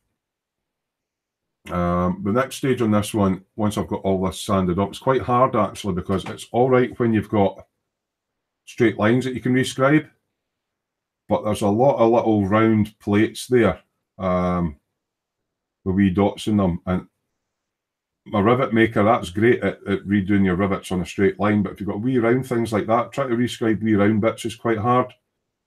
And then the wee dots, I'm just using a wee drill to, but it's mostly, it seems to be that this side is sunken down slightly, whereas on the bottom it's perfect. It's a bit weird. Not the best lining up the kits. The wing root on there is not too bad. It's getting there. Using a combination of Mr. Surfacer and Mr. Dissolved Putty. But we'll get there. I managed to get all this cleaned up all round about here to the wing. So it's just the wing roots and where the engine goes on. It was a really bad fit round about the air intake. So that's had to be built up with the putty. Because that's supposed to be pretty smooth round there. So I'll have the same to do in that one. And once I get this one all smooth, I'll be able to then affix that part onto its side of the fuselage. And then it'll be onto my cockpit detailing and fitting all my batteries and wiring and soldering things up and that. And then it'll be all buttoned up and ready for a spray booth. Quite excited about it actually, because it's my first plane in, yeah, 35 years, I think. Last one we would have done would be a 1/72nd scale. Oh, Sue's saying, well, she has to admit that Paul cooked Christmas dinner. We had ours yesterday, but I did the washing up. So quite a lot of people having their Christmas dinner on Christmas Eve. I suppose if you've got family in that round and they're not actually coming for a sit-down meal, it's easier if the meal and all the washing up's out the way, I suppose. But yeah, there's a few people now that have said they've had their Christmas dinner on the day before. Now, here's an interesting one. I was married to a lassie up north in the Highlands. Now, at Christmas, now you know how I was going about the Christmas stocking and all that. They used to save one present from under the tree and open it on New Year. Is that a tradition with any of you guys, where you have a present that you open on New Year that you save from Christmas? So that you'll pick a random gift from under the tree that you won't open on Christmas Day, and you'll leave that till New Year to open. Now, that was a thing she always used to do. My ex Susan, she did a thing at Christmas where she did a thing called fairy bags. So when you're all sitting around the Christmas table, you would have a bag, you know, like the fancy Christmas bags that you can stuff a load of stuff in. Well, a load of wee gifts and bits and bobs inside. It's almost like having a stocking. But at the dinner table, you'd have what she called a fairy bag. So that was something different as well. So fairy bags was a new one. And keeping a Christmas present over from Christmas to open a New Year. So I don't know. Any of you guys got any interesting traditions that you've always stuck by?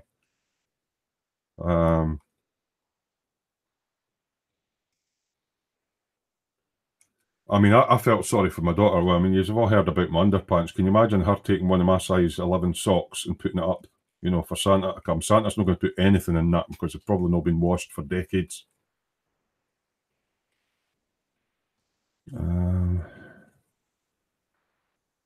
What's Ben Mass saying? Sue, did he make more mess than otherwise? Yeah.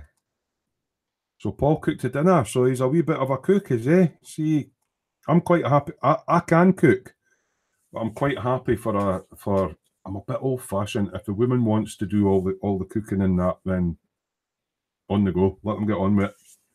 My mum just used to say, "Stay out the kitchen." When we were adults, when we were young kids, she would let us watch, and that's how I learned to cook. But yeah, stay out the kitchen, get out of my kitchen. So you had the boys round yesterday. You got a big family, Sue? I mean, all that's left in my family now is me and my brother. He seemingly had a good night out the other night. He went to a couple of pubs where he stays. One of them used to be really rough. I remember when I used to do my mobile DJ stuff that I'd set up, and it was a function, and it was I don't know, somebody's birthday or something like that. So I'm standing behind the decks, and there's a dance floor and all that, and then there's like seating areas, and then there's a bar. It was quite a long place. So I'm sitting playing the music and that, everybody's up dancing. The next minute, a table goes flying, a chair goes flying, there's glass smashing, all the rest of it. The guys behind the bar pulled the shutters down. Yeah. And I'm standing there going, do I keep playing my music? Do I switch it off? Eventually it stopped, but yeah, it was a rough pub. But apparently they had a really good night. There was a load of girls in, young ladies, and they were having their secret Santas and all the rest of it. I don't know if it was people that worked in the actual pub, but he posted up photos of them all doing the conga around the pool table and that. So he had quite a good night. He said he was a bit. I got a text. I read it this morning, but it was just after midnight or whatever. I was like, I'm bished. So yeah, we like a drink in your family.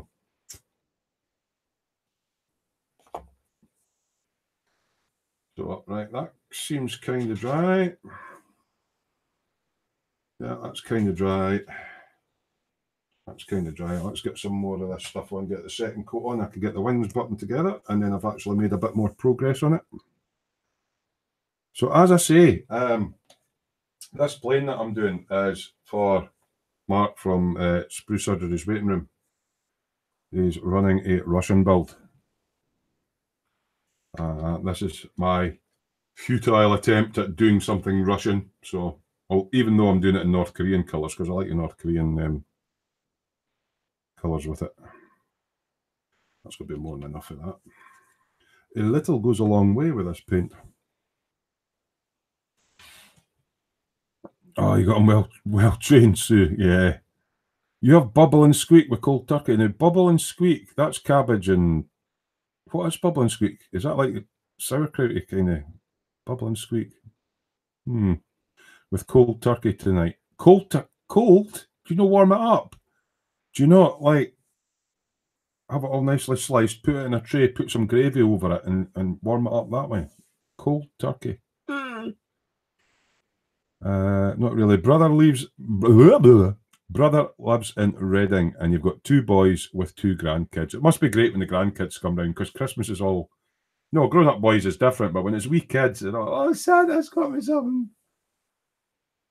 But it's quite funny, because the kids are like, when they're young enough that they don't know about money, it's like, I want an Xbox 360 or whatever the current version is. And one, they think Santa's made of money, because we all know who Santa is. And it's like, you've worked hard all year to get your kids a presents, and some fat, baldy bastard with a big belly takes all the credit for it.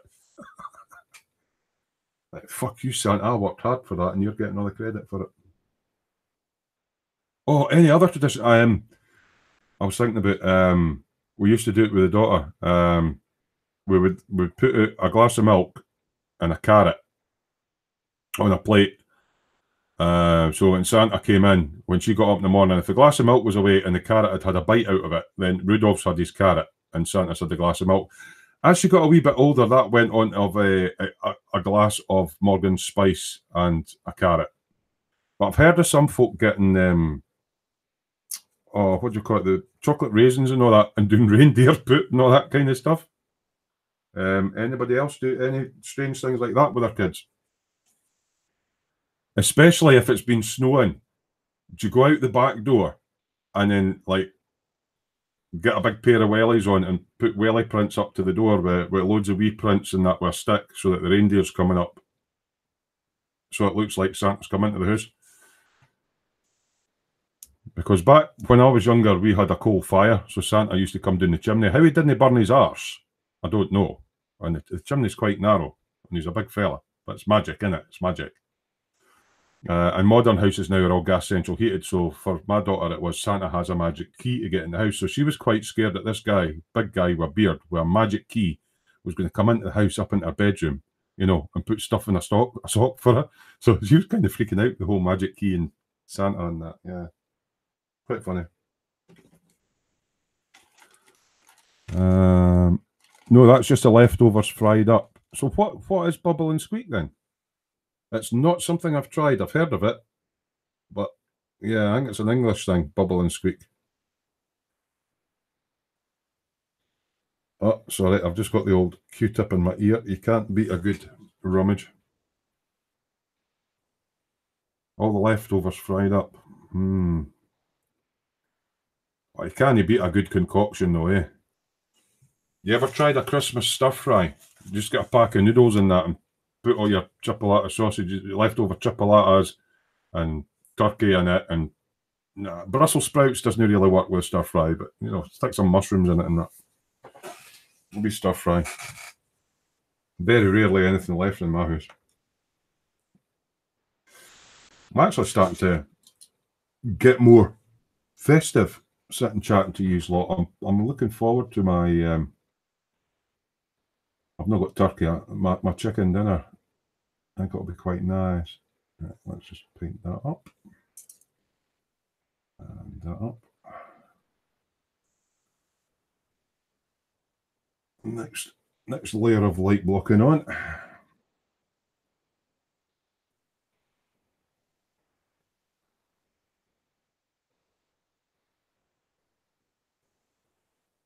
There we go.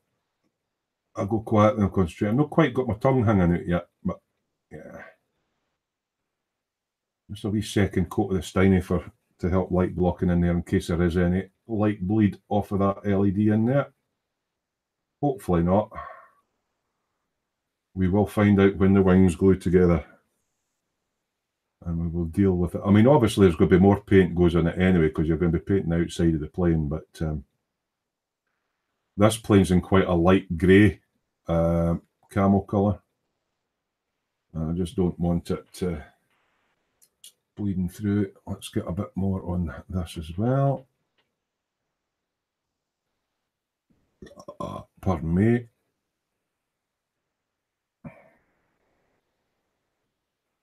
Wee bit in round about there. Pardon me. I'm burping away here. Right, let's just get in right in round about this LED, but not on the LED, just to give something for my Molotov to kick on to when I paint it in. Plus I'm going to give it a wee sand just to make sure it's all the right shape and everything.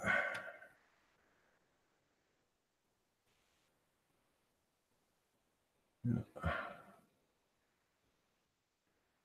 Good, okay. So that's that one. I'm going to sand most of it back off again anyway. It's all the veg mashed up with a spud. So that's what bubble and squeak is. So all the veg, so your Brussels sprouts, tatties, carrots. Oh, a lot of folk do carrots and all that. Oh, yeah, carrots and stuff. So you mash all that up with tatties, and that's bubble and squeak. Oh, Ben Ma's off to check, and his son is just a bit too quiet. What mischief could he be getting up to, Ben Ma? Don't leave them unattended.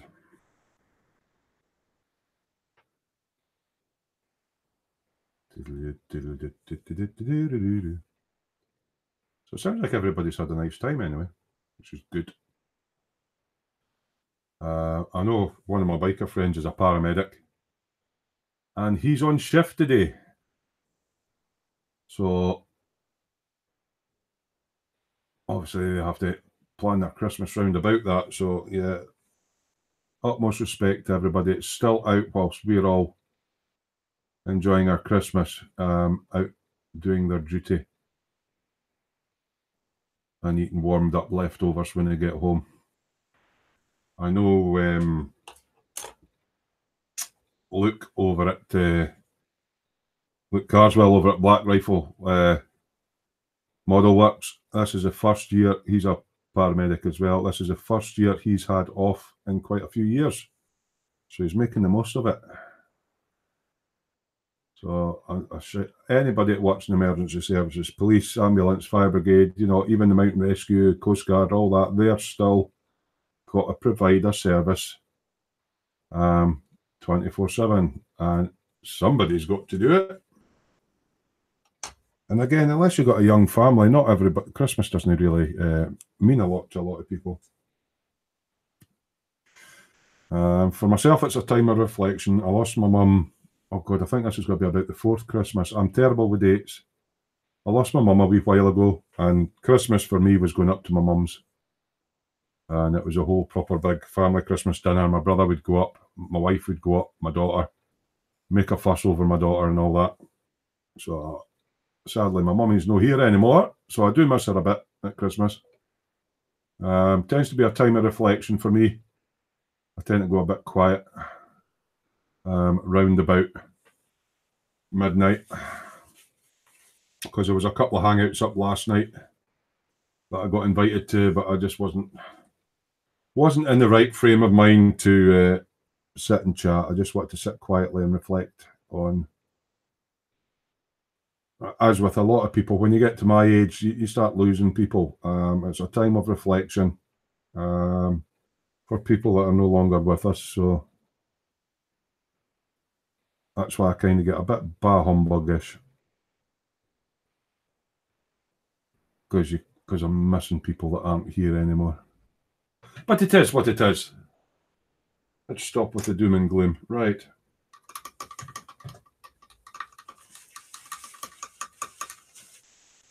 One of my aunties is actually in hospital at the moment. She's quite far on with Parkinson's. So she's had to go into hospital. So yeah, it can be a difficult time for some people at this time of year.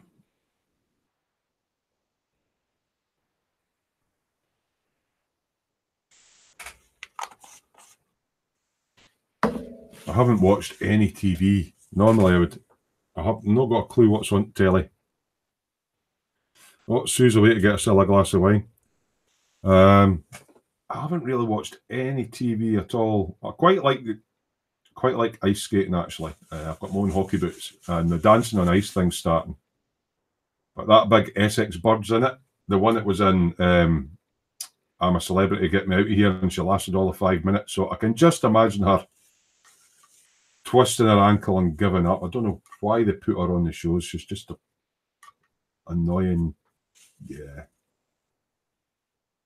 But yeah, I quite like the dancing on ice thing. Can I do any of the manoeuvres that they do? No. I can skate round fast and spray people with water, but that's about the size of it. And I've never played ice hockey. I think that would have been quite fun, but I'm quite tall. It takes me a wee while to get up to speed, whereas all the wee guys are.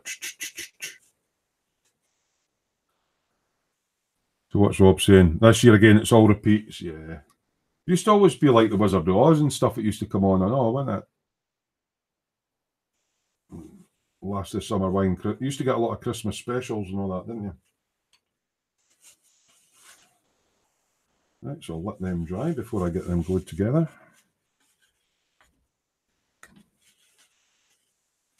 And obviously, we've got our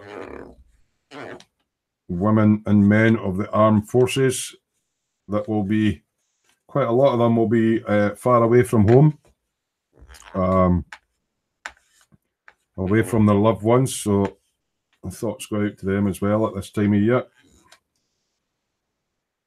They're a good bunch, the army and that. Right. there about that.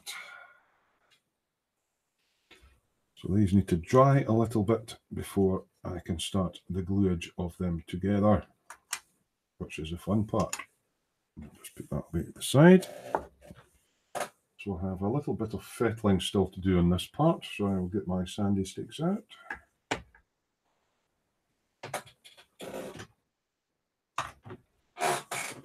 Creaky chair. Rob's working up the courage to start a 32nd scale B24. That's going to be massive, mate. What version have you got? Who makes it? That's going to be a big beastie. I think if I was doing that, I would have to clear all the underside of my bench and take all my little cabinets out and everything, so I'd have enough room to build something like that. I do have another table through another room that I might bring through at some point if I was working on something bigger. But yeah, that's just massive. It's going to be, yeah, just big. Hobby Boss J version. That's going to be a good meter and a bit long, isn't it? Fuselage on that, on 32nd scale. B24. Now, I don't know a lot about planes. Is the B24 the Stratofortress? Is that the big Cold War one? I don't know an awful lot about the big planes.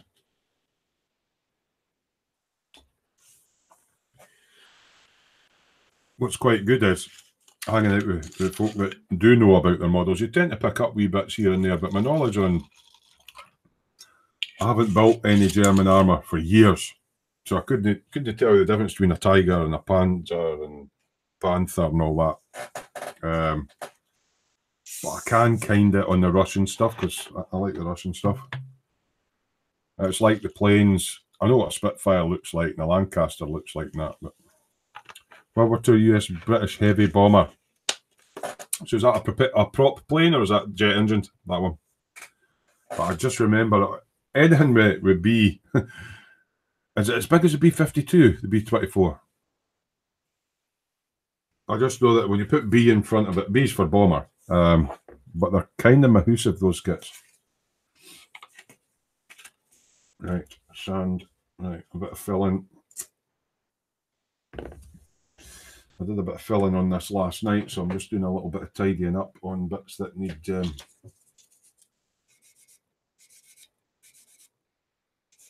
I'm quite impressed with this Mr. Dissolved Putty. It's just a Mr. Hobby White Putty dissolved in lacquer thinners.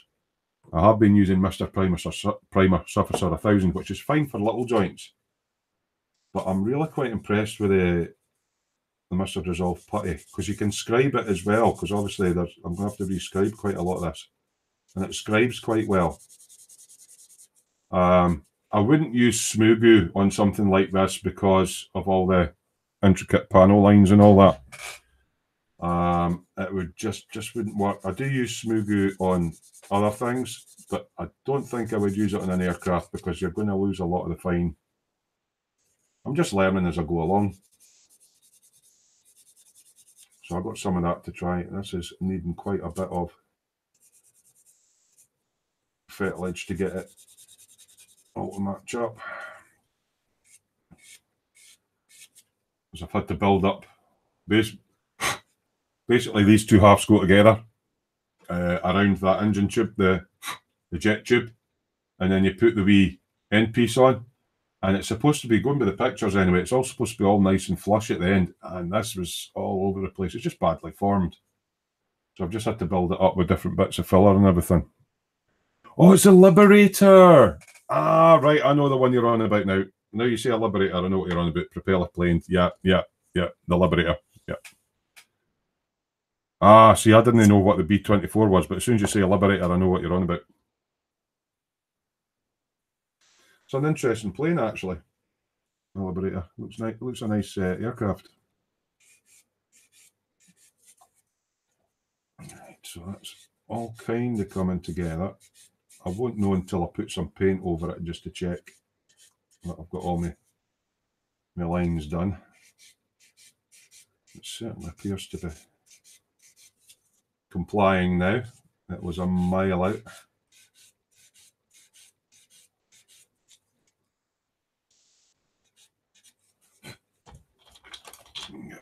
cover on it. Yeah, Liberator, that's quite a nice plane, that. So, in 30-second scale, I've deliberately went for 48 because 70 seconds too small for my fingers. I'm going to try and keep them all the same scale if I can. If I build anything, so that when they go side by side, you can get a reference of how big each aircraft is sitting next to it, because I've got a 1, 2, 3, 4, 5 148th aircraft. Obviously, this is going to be the only jet that I'll be doing. The rest are all there's a couple of American ones and a German, and the rest are all German aircraft. I like the German World War II aircraft. See, if John Three Sheets was in, he'd probably know where they were, and he's probably worked on them. It's supposed to be the oldest heavy bomber still flying. There's only 2 left. I think when they did the flyover for, was it the Queen's birthday or something like that, one of the Lancs, I'm sure they didn't have to fly one in for America or something like that, because there's only a couple of them in working condition. I know, I wish John was in because he would know. He's worked on a few. John Three Sheets has actually got massive stencils. He came out with them one night in the hangout. He worked on the Vulcan when they were restoring the Vulcan, and he's got all the stencils that go like fuel here and don't step here and all that. He's got all the stencils because he actually worked on restoring it, and he did the same with a Lanc as well. So when anybody asks about Lancasters, he's been kind of close up and personal with them. So that's why we joke with him that he's done his research, because he's been close up personal with the real things.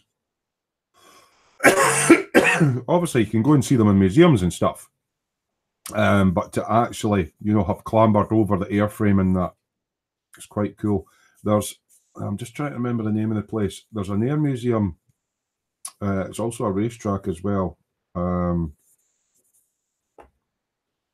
Near me. I'm just trying to mind the name of it now. East Fortune Airfield. And it's got a few nice aircraft in it as well, but you didn't really get to go close up to them.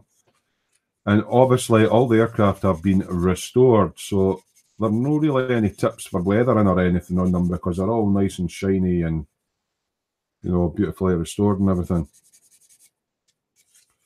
But East Fortune's kind of my nearest sort of air museum.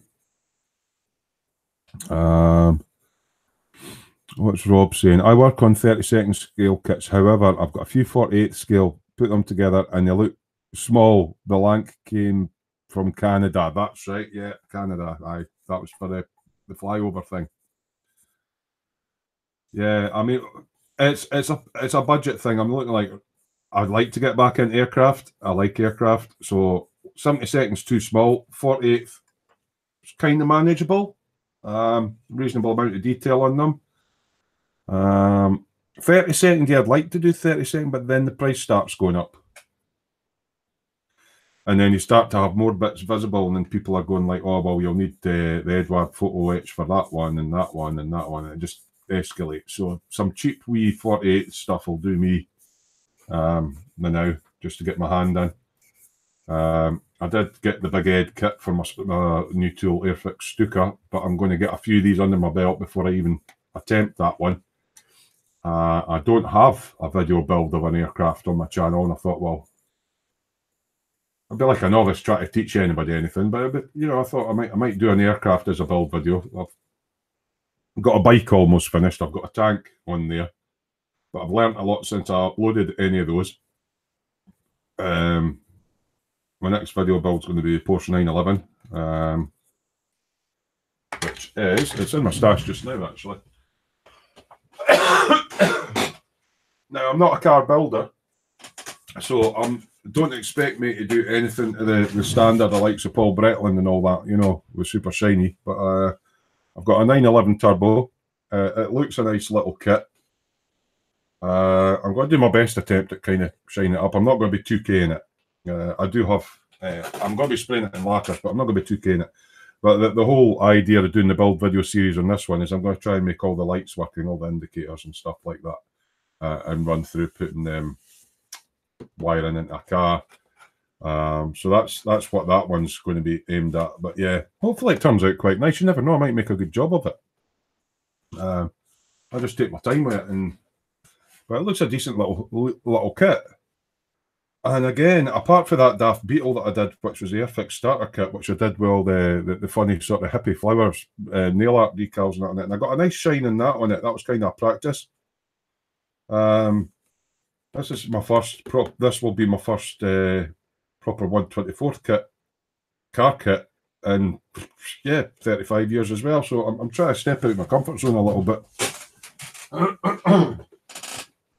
So yeah, just stepping out of my comfort zone a little bit.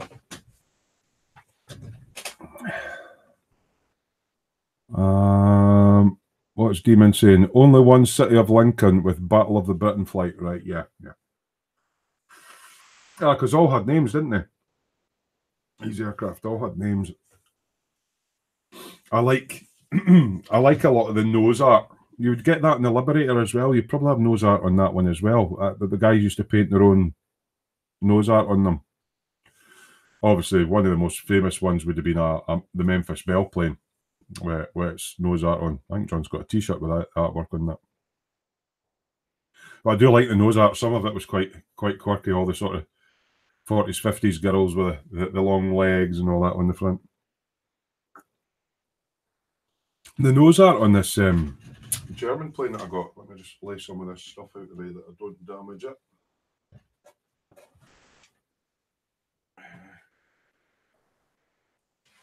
I mean, the nose art on this BF110E, I think John said it was nicknamed the Flying Pencil or something like that.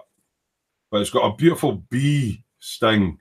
There's a bee on the front of it, and I quite like that. That's quite quirky. So yeah, that's pretty cool. I like quirky stuff. I don't know. I've never never really done mottling before, so that'll be fun. The Corsairs and that'll be easy enough. Yeah, but the Stuka's going to be fun. The Stuka will be good fun.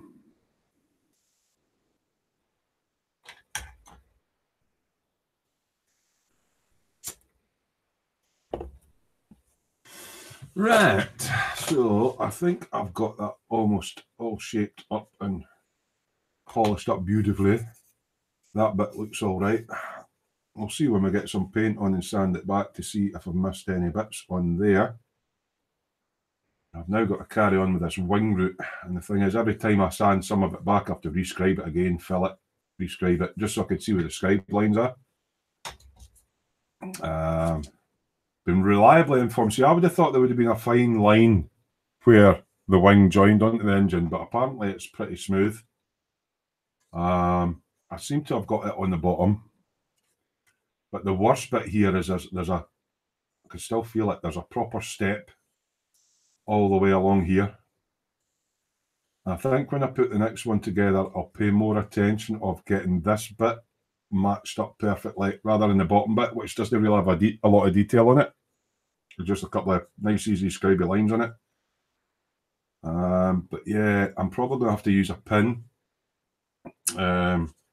A pin secured in my pin vise to redo the circles, and yeah, because there's wee plates, like there will be wee inspection plates all the way along it.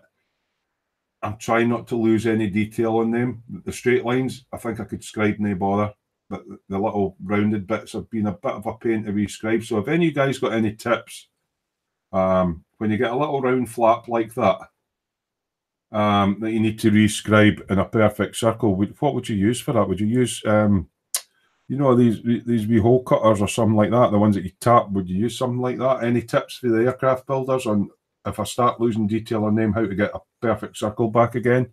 Because protractors on that would be a bit too small, I think. So any tips on that would be quite cool. As I say, I'm a bit of oh, John's in, GB's Model Zone. Hiya, Three Sheets, Merry Christmas. Thanks for coming in. Glad to see you're up and about. Hope you had a nice Christmas, mate.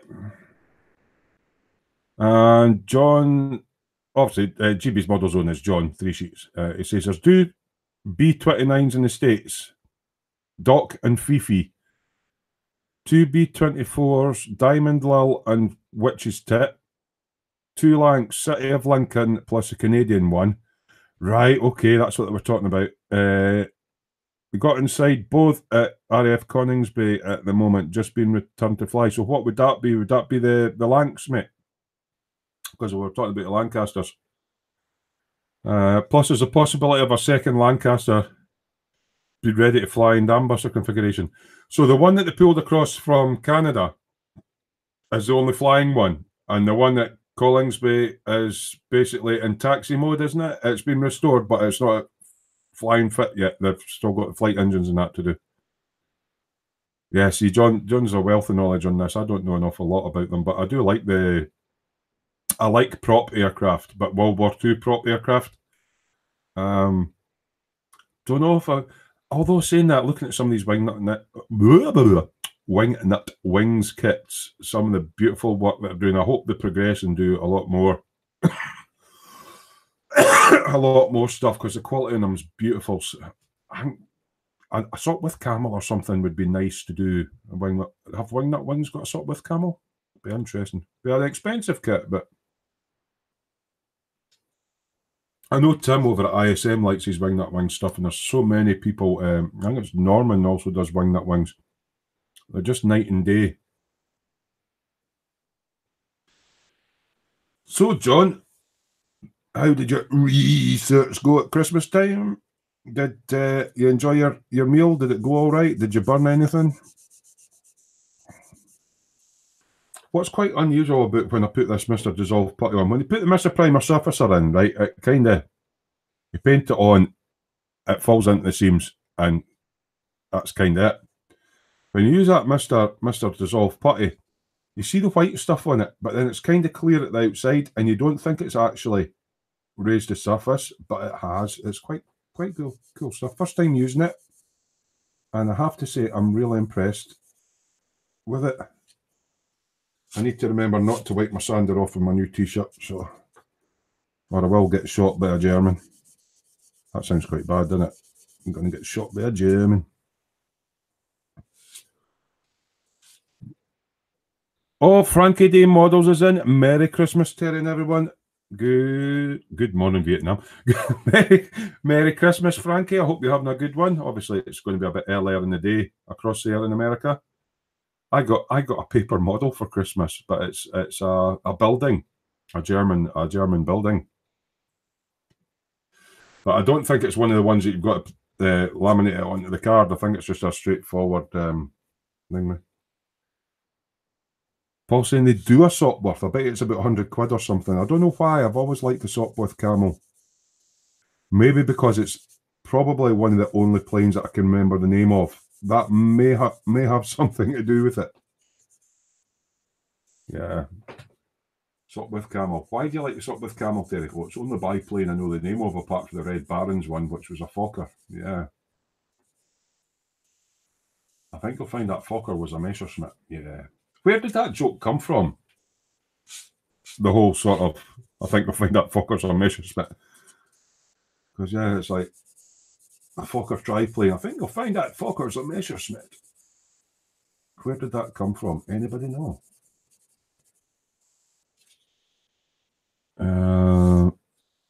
John's saying, yeah, in Canada flies VRA, so it's visual recognition, is it? And I don't know. Flies with your anagrams, mate. I don't know what VRA is. And Coningsby, City of London, just Jane at East Kirkby being restored to flight in about 3.5 years' time. Does it take that long? And Just Jane is the one you helped out on. What were you doing, mate? Were you counting the rivets on it? Did you go, I think you'll find that rivet shouldn't be through there. You'll have to aluminium weld it and move it 3/4 of a millimetre to right. Frankie saying, make wonderful subjects happy on your card models. Yeah, never done one, and it's an unusual one. It's you weren't in earlier on, Frankie, so I'll just take it out. I got given a wonderful card model. Now it's quite stiff card, so I don't think I'll have to back it on anything. That's Hercules Bauwerk in Castle, so it's a building from Castle. Obviously, it's a Hercules building in Castle, so it's quite thick card paper stock. So I don't think I'll need to bond this onto anything else. I think you just basically cut it out and stick it together. And another interesting one I got from my biker mates was this wooden kit, which seemingly it has working things that you can make the back wheel turn and all that. I stuck a video up my channel about it. So two totally different modelling styles there. So I'm looking forward to doing those.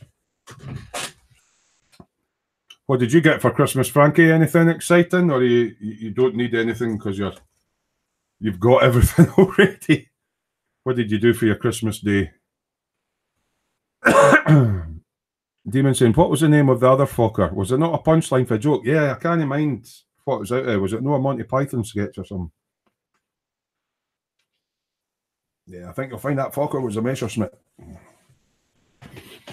There's been a few sketches where, obviously, on the BBC and stuff like that, but you weren't allowed to swear. And was it Stan Boardman or something like that? He was on about, the little fuckers and that, but he was on about the airplanes. So, and they couldn't pull him up for swearing because the fucker was an airplane. Yeah.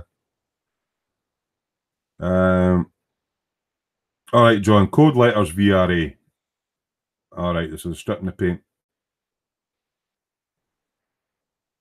Frankie says, nope, you're done. You don't need no cardboard backing. Yeah, it's quite, it's like thin card paper type stuff, so it looks good.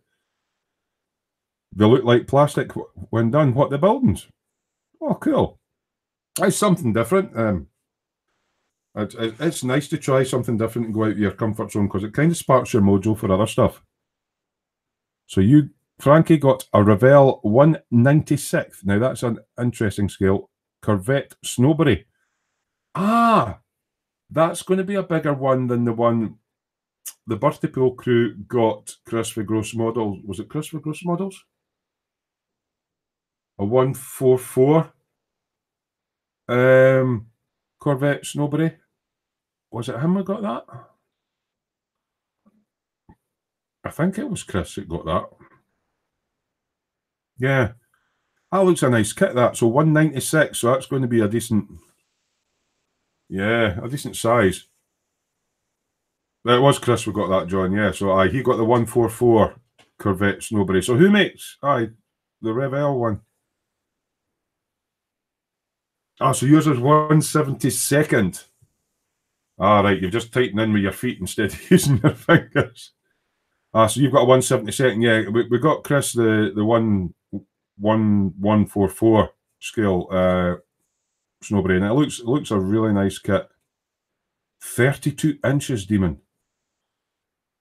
Yeah, it's going to be. I'd like to do a ship again. As I say, I'm revisiting a lot of stuff I've not done since my childhood. I mean, I'm doing a plane. I've got a car I'm going to be doing. I haven't. The last ship I done was a 1/700 scale. Now it was a British destroyer, but I don't know what one it was. It would have been a Matchbox kit. So it was a British destroyer class, but it was Matchbox. It was a 1/700th, and I did that when I was about 10 years old.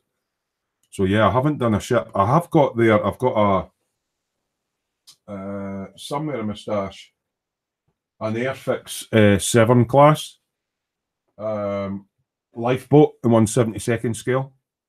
So that'll be my first boat in a while, in many moons. And Luke Carswell for Black Rifle Model Works. I like helicopters, and he happened to have a 1/72nd scale Sea King, the 70th anniversary edition one that HRH flew. So he gifted me that because he said he wouldn't build it. So I've got that to do. But I think once I get these 1/48 planes out the way and stuff, I would be quite interested in doing some helicopters. But I haven't really seen anything that floats my boat. I would love to do Airwolf. And I know there is an Airwolf kit out there, but I think it's 1/72nd and it's a bit... yeah. I know the helicopter I've got there's 1/72nd, but I think I'd like to stick to something round about 1/48th in helicopters. Demon saying Matchbox made the Corvette originally, and John saying Matchbox did one in plastic, then Revell boxed it. Right, okay. See, I modelled till I was about 14, and then I was totally out of modelling until 3 years ago. So a lot of the stuff that you guys are familiar with, it came out in the 80s and the 90s and the 90s. I'm only just starting to learn about, because if I had been building throughout that period, I would have known, right, well, this person came out with that kit first, then somebody's reboxed it, and then somebody's reboxed it. So because I was away, I was too busy with women, wine, and song, and yeah. So I have absolutely no idea, but I mean, I'm glad Scalemates is back up. They had some problems. So what I tend to do, if I'm looking into buying a kit, I'll go into Scalemates, and it's a wonderful site full of resources, and you'll say, oh, I've just seen a Revell kit, blah, blah, blah. It's almost like a Wikipedia. People add in, you know, the years of the kits through the ages and who reboxed it and when there was new parts added and that. So I do find that really useful for information when I'm thinking about getting a particular kit. This is all going to need rescribed again. All this bit.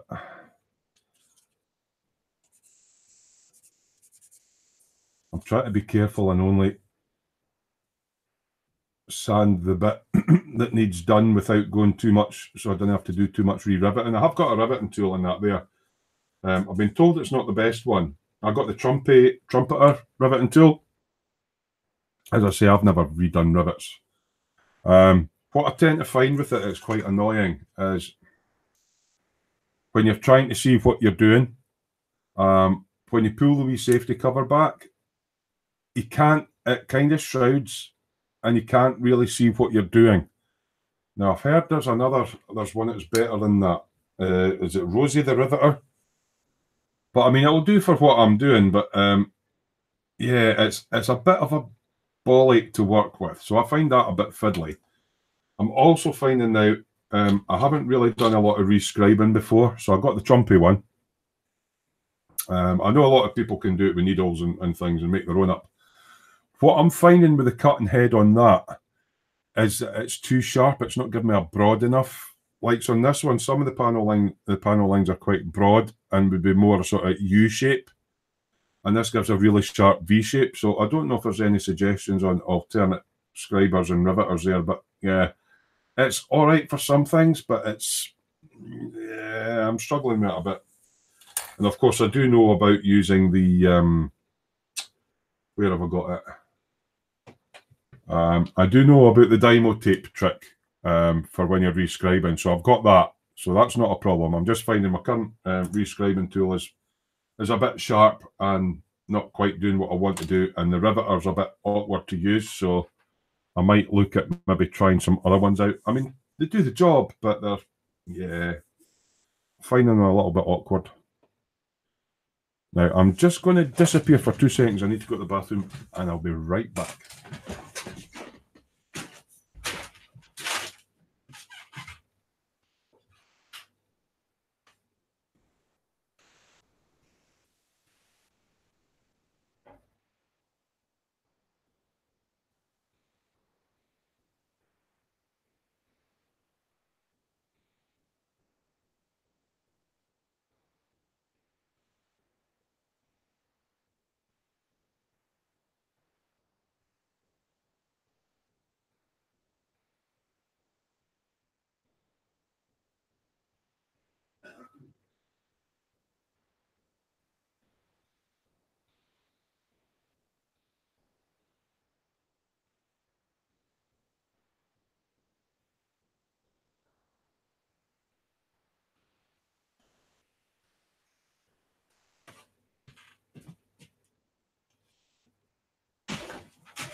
Sorry about that. A man's got to go when a man's got to go.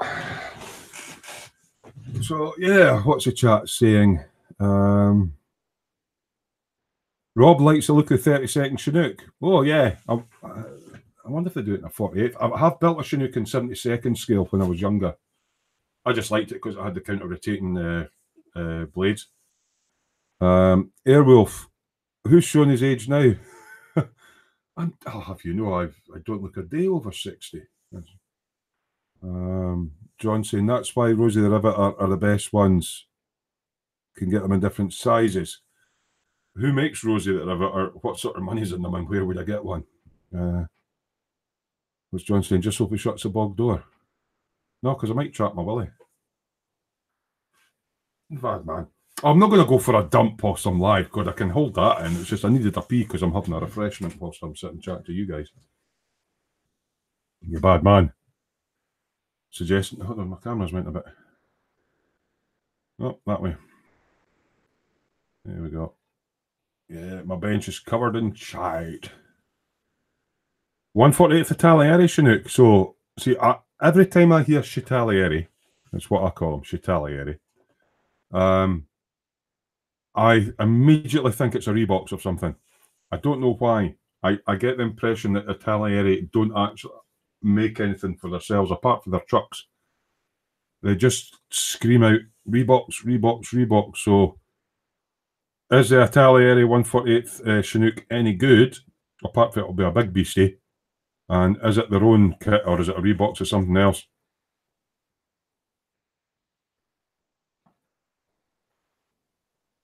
I'm looking forward to doing that wooden bike kit. I'll do that on a wee live at the bench thing. Because it's something that I can do and I didn't have. The advantage of this is I'm not filming this build. I've just been fiddle farting about with it. But you can kind of see what I'm doing with it without me having to do a video series on it. That's just where the lives are quite good.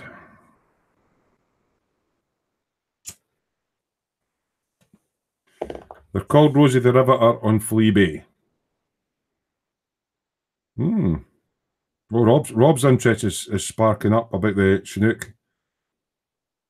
148th would be a more manageable size, Rob, than the 32nd, I think, because the 48th is going to be, you know, a decent, I would think about, what, 480 mil long, maybe? Or is it, am I over judging it? When you're getting at 30 seconds, you're getting it even bigger. Because I remember even on 70-second scale, it would take up the length of a cutting mat. And I know Luke Carswell did a Chinook in the UN colours. He made a cracking job on that. I think that was a 70-second one. What I like about Luke's stuff, I don't know if you guys have heard of Luke, he goes on the ISN quite a lot. Luke Carswell is a paramedic. He's ex-forces, obviously. And what's quite cool is he does a lot of stuff. He did a medical Land Rover and that, and a wee die on that. It does more of the recent sort of Afghan conflict stuff because he was there and he's seen it. So a lot of the vehicles that he does are from that era, and just the weathering on them spot on. So if you haven't subbed to him, it's Black Rifle Model Works. He's on the YouTubes. Get on and sub to him because he's obviously he hasn't got a lot up this year because of work. He's a paramedic, but he's aiming to get more stuff up. But yeah, go and give him a wee sub because the stuff that he does, he did one. He did the Landy, which was the ambulance one, and he did the.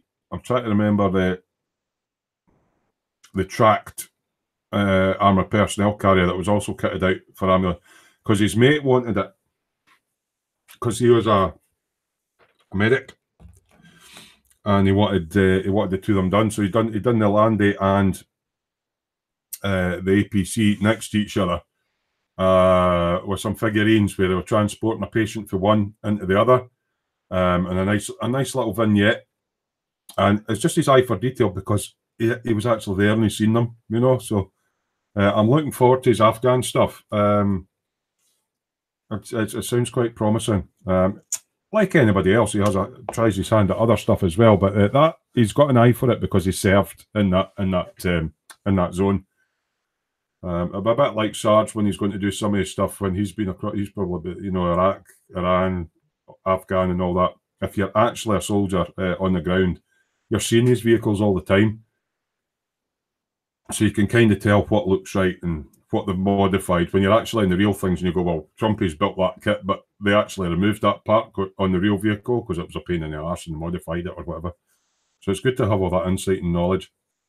FE432, that's it. I've not got a very good memory, John, but that's it. FE432, yeah.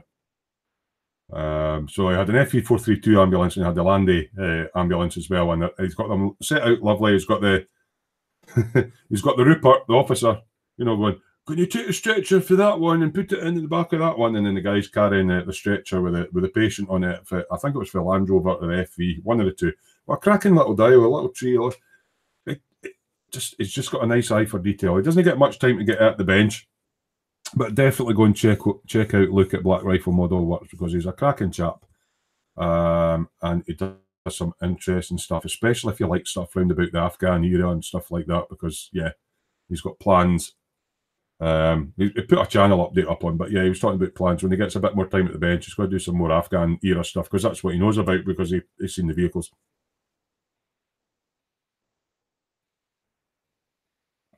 Oh, I forgot to say, I did actually treat myself to something myself for Christmas.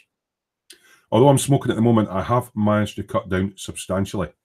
I'm still vaping in between at times. I saved enough money.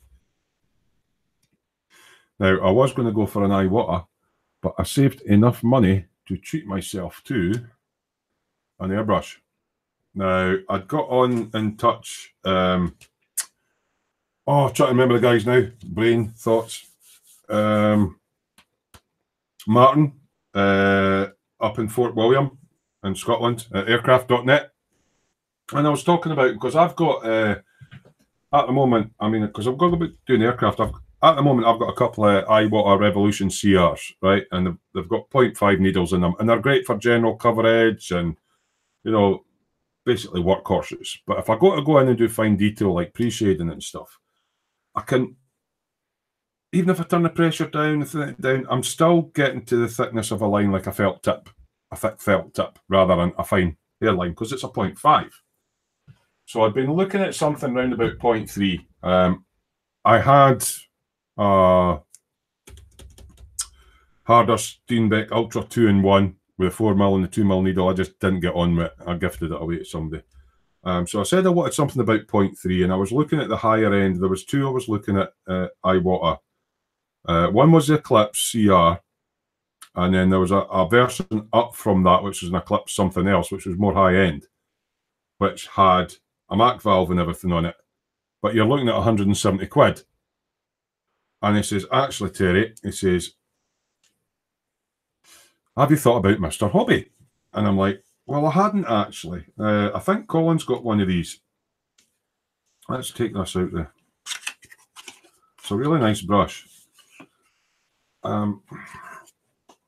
It's a Procon Boy. And the other thing that comes with it, which is really quite handy, especially if you scratch build, is a nice piece of clear acetate sheet. If you want to form windows and that. So I'm trying not to scratch that. So, yeah. So there's the brush. Now it's got, let's see if I can pop this open. So this is my Christmas present to myself. It's got the lockout on the back, which none of my other brushes have got, which is really handy. Obviously, you guys that do your airbrushing will know that, it's quite easy to pull the needle back too far, and then you go for a fine line to a splodge and all that. So what you do is on a test piece of paper, you get the line to where you want it, then you lock out your needle, so it can't come back any further. So you're just doing that. So it's got a lockout on the back of it. It's got a nice big colour cut with a cap, and I like it when it's all moulded into one into the body. I find it easier to clean than the ones like the Steenbecks where you separate them. So it's got that. It's also got a built-in Mac valve at the front. So if you are taking the pressures down really low, rather than having to fart about at your compressor, you can just dial it down on the Mac valve at the front. And it's got a nice wee cap on the front with the diffuser and everything. But what's quite interesting about this, you've got your crown cap, right, or the diffuser part, right, the shaped part. Then you've got your crown cap. Now, when you take that off, you've got the normal nut in it, like you get with an iWater. This has got an extra bit where between the head and the body of the brush, all of that can come off in one without you taking the wee nut off. So you can just take that off in a oneer, slide your needle out, clean it, dunk it, and back in. If you need to do a full strip down, you can. So he persuaded me to get that. So that is my Christmas present to myself. And I afforded it by cutting down on my smoking. So if I can totally stop smoking, then, you know, but it's a beautiful little brush. I wouldn't even have thought of it. I've still got to use it yet, so I'll find out how I get on with it. But that's my Christmas present to myself. Recommended by Martin at AircraftNet. So he does a lot of good stuff. And he's a fellow Scotsman. He's up in Fort William. So that's my Christmas present to myself. So that's another wee airbrush. Looking forward to using that, and I think I'll be using it on some of these planes. This one, not so much because it's quite a clean plane, but certainly when I get onto the German ones and all that, I'll want to get my eye in with the pre-shading and stuff like that. Something I've never really done a lot of. Right, this is starting to look quite good. So what time is it? It's about 5 to 5. It'll soon be time for me to make my Christmas dinner. So I think what I'll do in a wee minute or two, the chat's quiet. You guys are obviously, it's getting to that time that you're going to have loved ones round and eating dinner and all that sort of thing. Thanks to everybody that's joined me for my Christmas day and kept me a wee bit of company. Since I'm all sad, no. No, I cheered me up a bit. Come into chat, wish everybody Merry Christmas and stuff like that. It's great. I'm at the bench. I'm getting on with sticking some styrene together, which is also good. So yeah, probably coming up, all you're going to get off me is we live at the benches. The Saturday thing's not happening at the moment, so I hope you all have a lovely dinner. Obviously, the ones that have been in chat have explained what they've got for Christmas. So anybody that's watching this afterwards, I hope you all got lovely stuff from Santa. As always, remember to subscribe. I'm trying to, right, I've got a couple of announcements to make. I'm trying to get to 1,000 subs. Didn't think I would ever get anywhere near it. I'm now in a position where, and I know I might get a few unsubs. I am far enough over the 900 subs that if the people I think who are going to unsub just to be smart arses unsub, I'm still going to be over 900. So I've hit the 900 subs mark, and that's all thanks to you guys tuning in. Try to get to 1,000, so do feel free to share my YouTubes and that with your mates. Try to get to 1,000. My little group, Smoo's Cave. If you're not a member of Smoo's Cave, let me just see. I'll post a link in. We like to share everybody's work on there. Right, wait now. I'm just pause that, open that, close that. Blah, blah, blah, blah. Right, let's get into Smoo's Cave. It's a friendly little group that I've made up. Right, okay, I've got it now. Because the dungeon's no longer here. Get yourselves along at the Smoo's Cave. That's a link there. Feel free to share your work. We love looking at your work. And I may do an odd Saturday night where it's just like what I did the Saturday there, where I'm just on for an hour. Quick catch up with everybody and a quick review of your work that you're putting up in the cave. So make sure you're on the cave. Got any model making friends in that? Get them to join the cave as well if they like sharing their work. As I say, subscribe. Try and get it to the 1,000 if you can. Be really cool. And what else? Yeah, we're over 100 members on the cave now, which is so over 100 members in the cave. Excellent. I'm over 900 subscribers on the YouTube. Thanks to each and every one of you that have subscribed and tuned into my channel. And I wish you all a very Merry Christmas. And I'll probably be on before the new year. But take care of yourself. Enjoy your food. don't eat too much. You're going to end up with a sore belly. And if you get drunk tomorrow, you're going to have a hell of a hangover. So thanks for tuning in, folks. Catch you all later. Terry Buggles. Bye.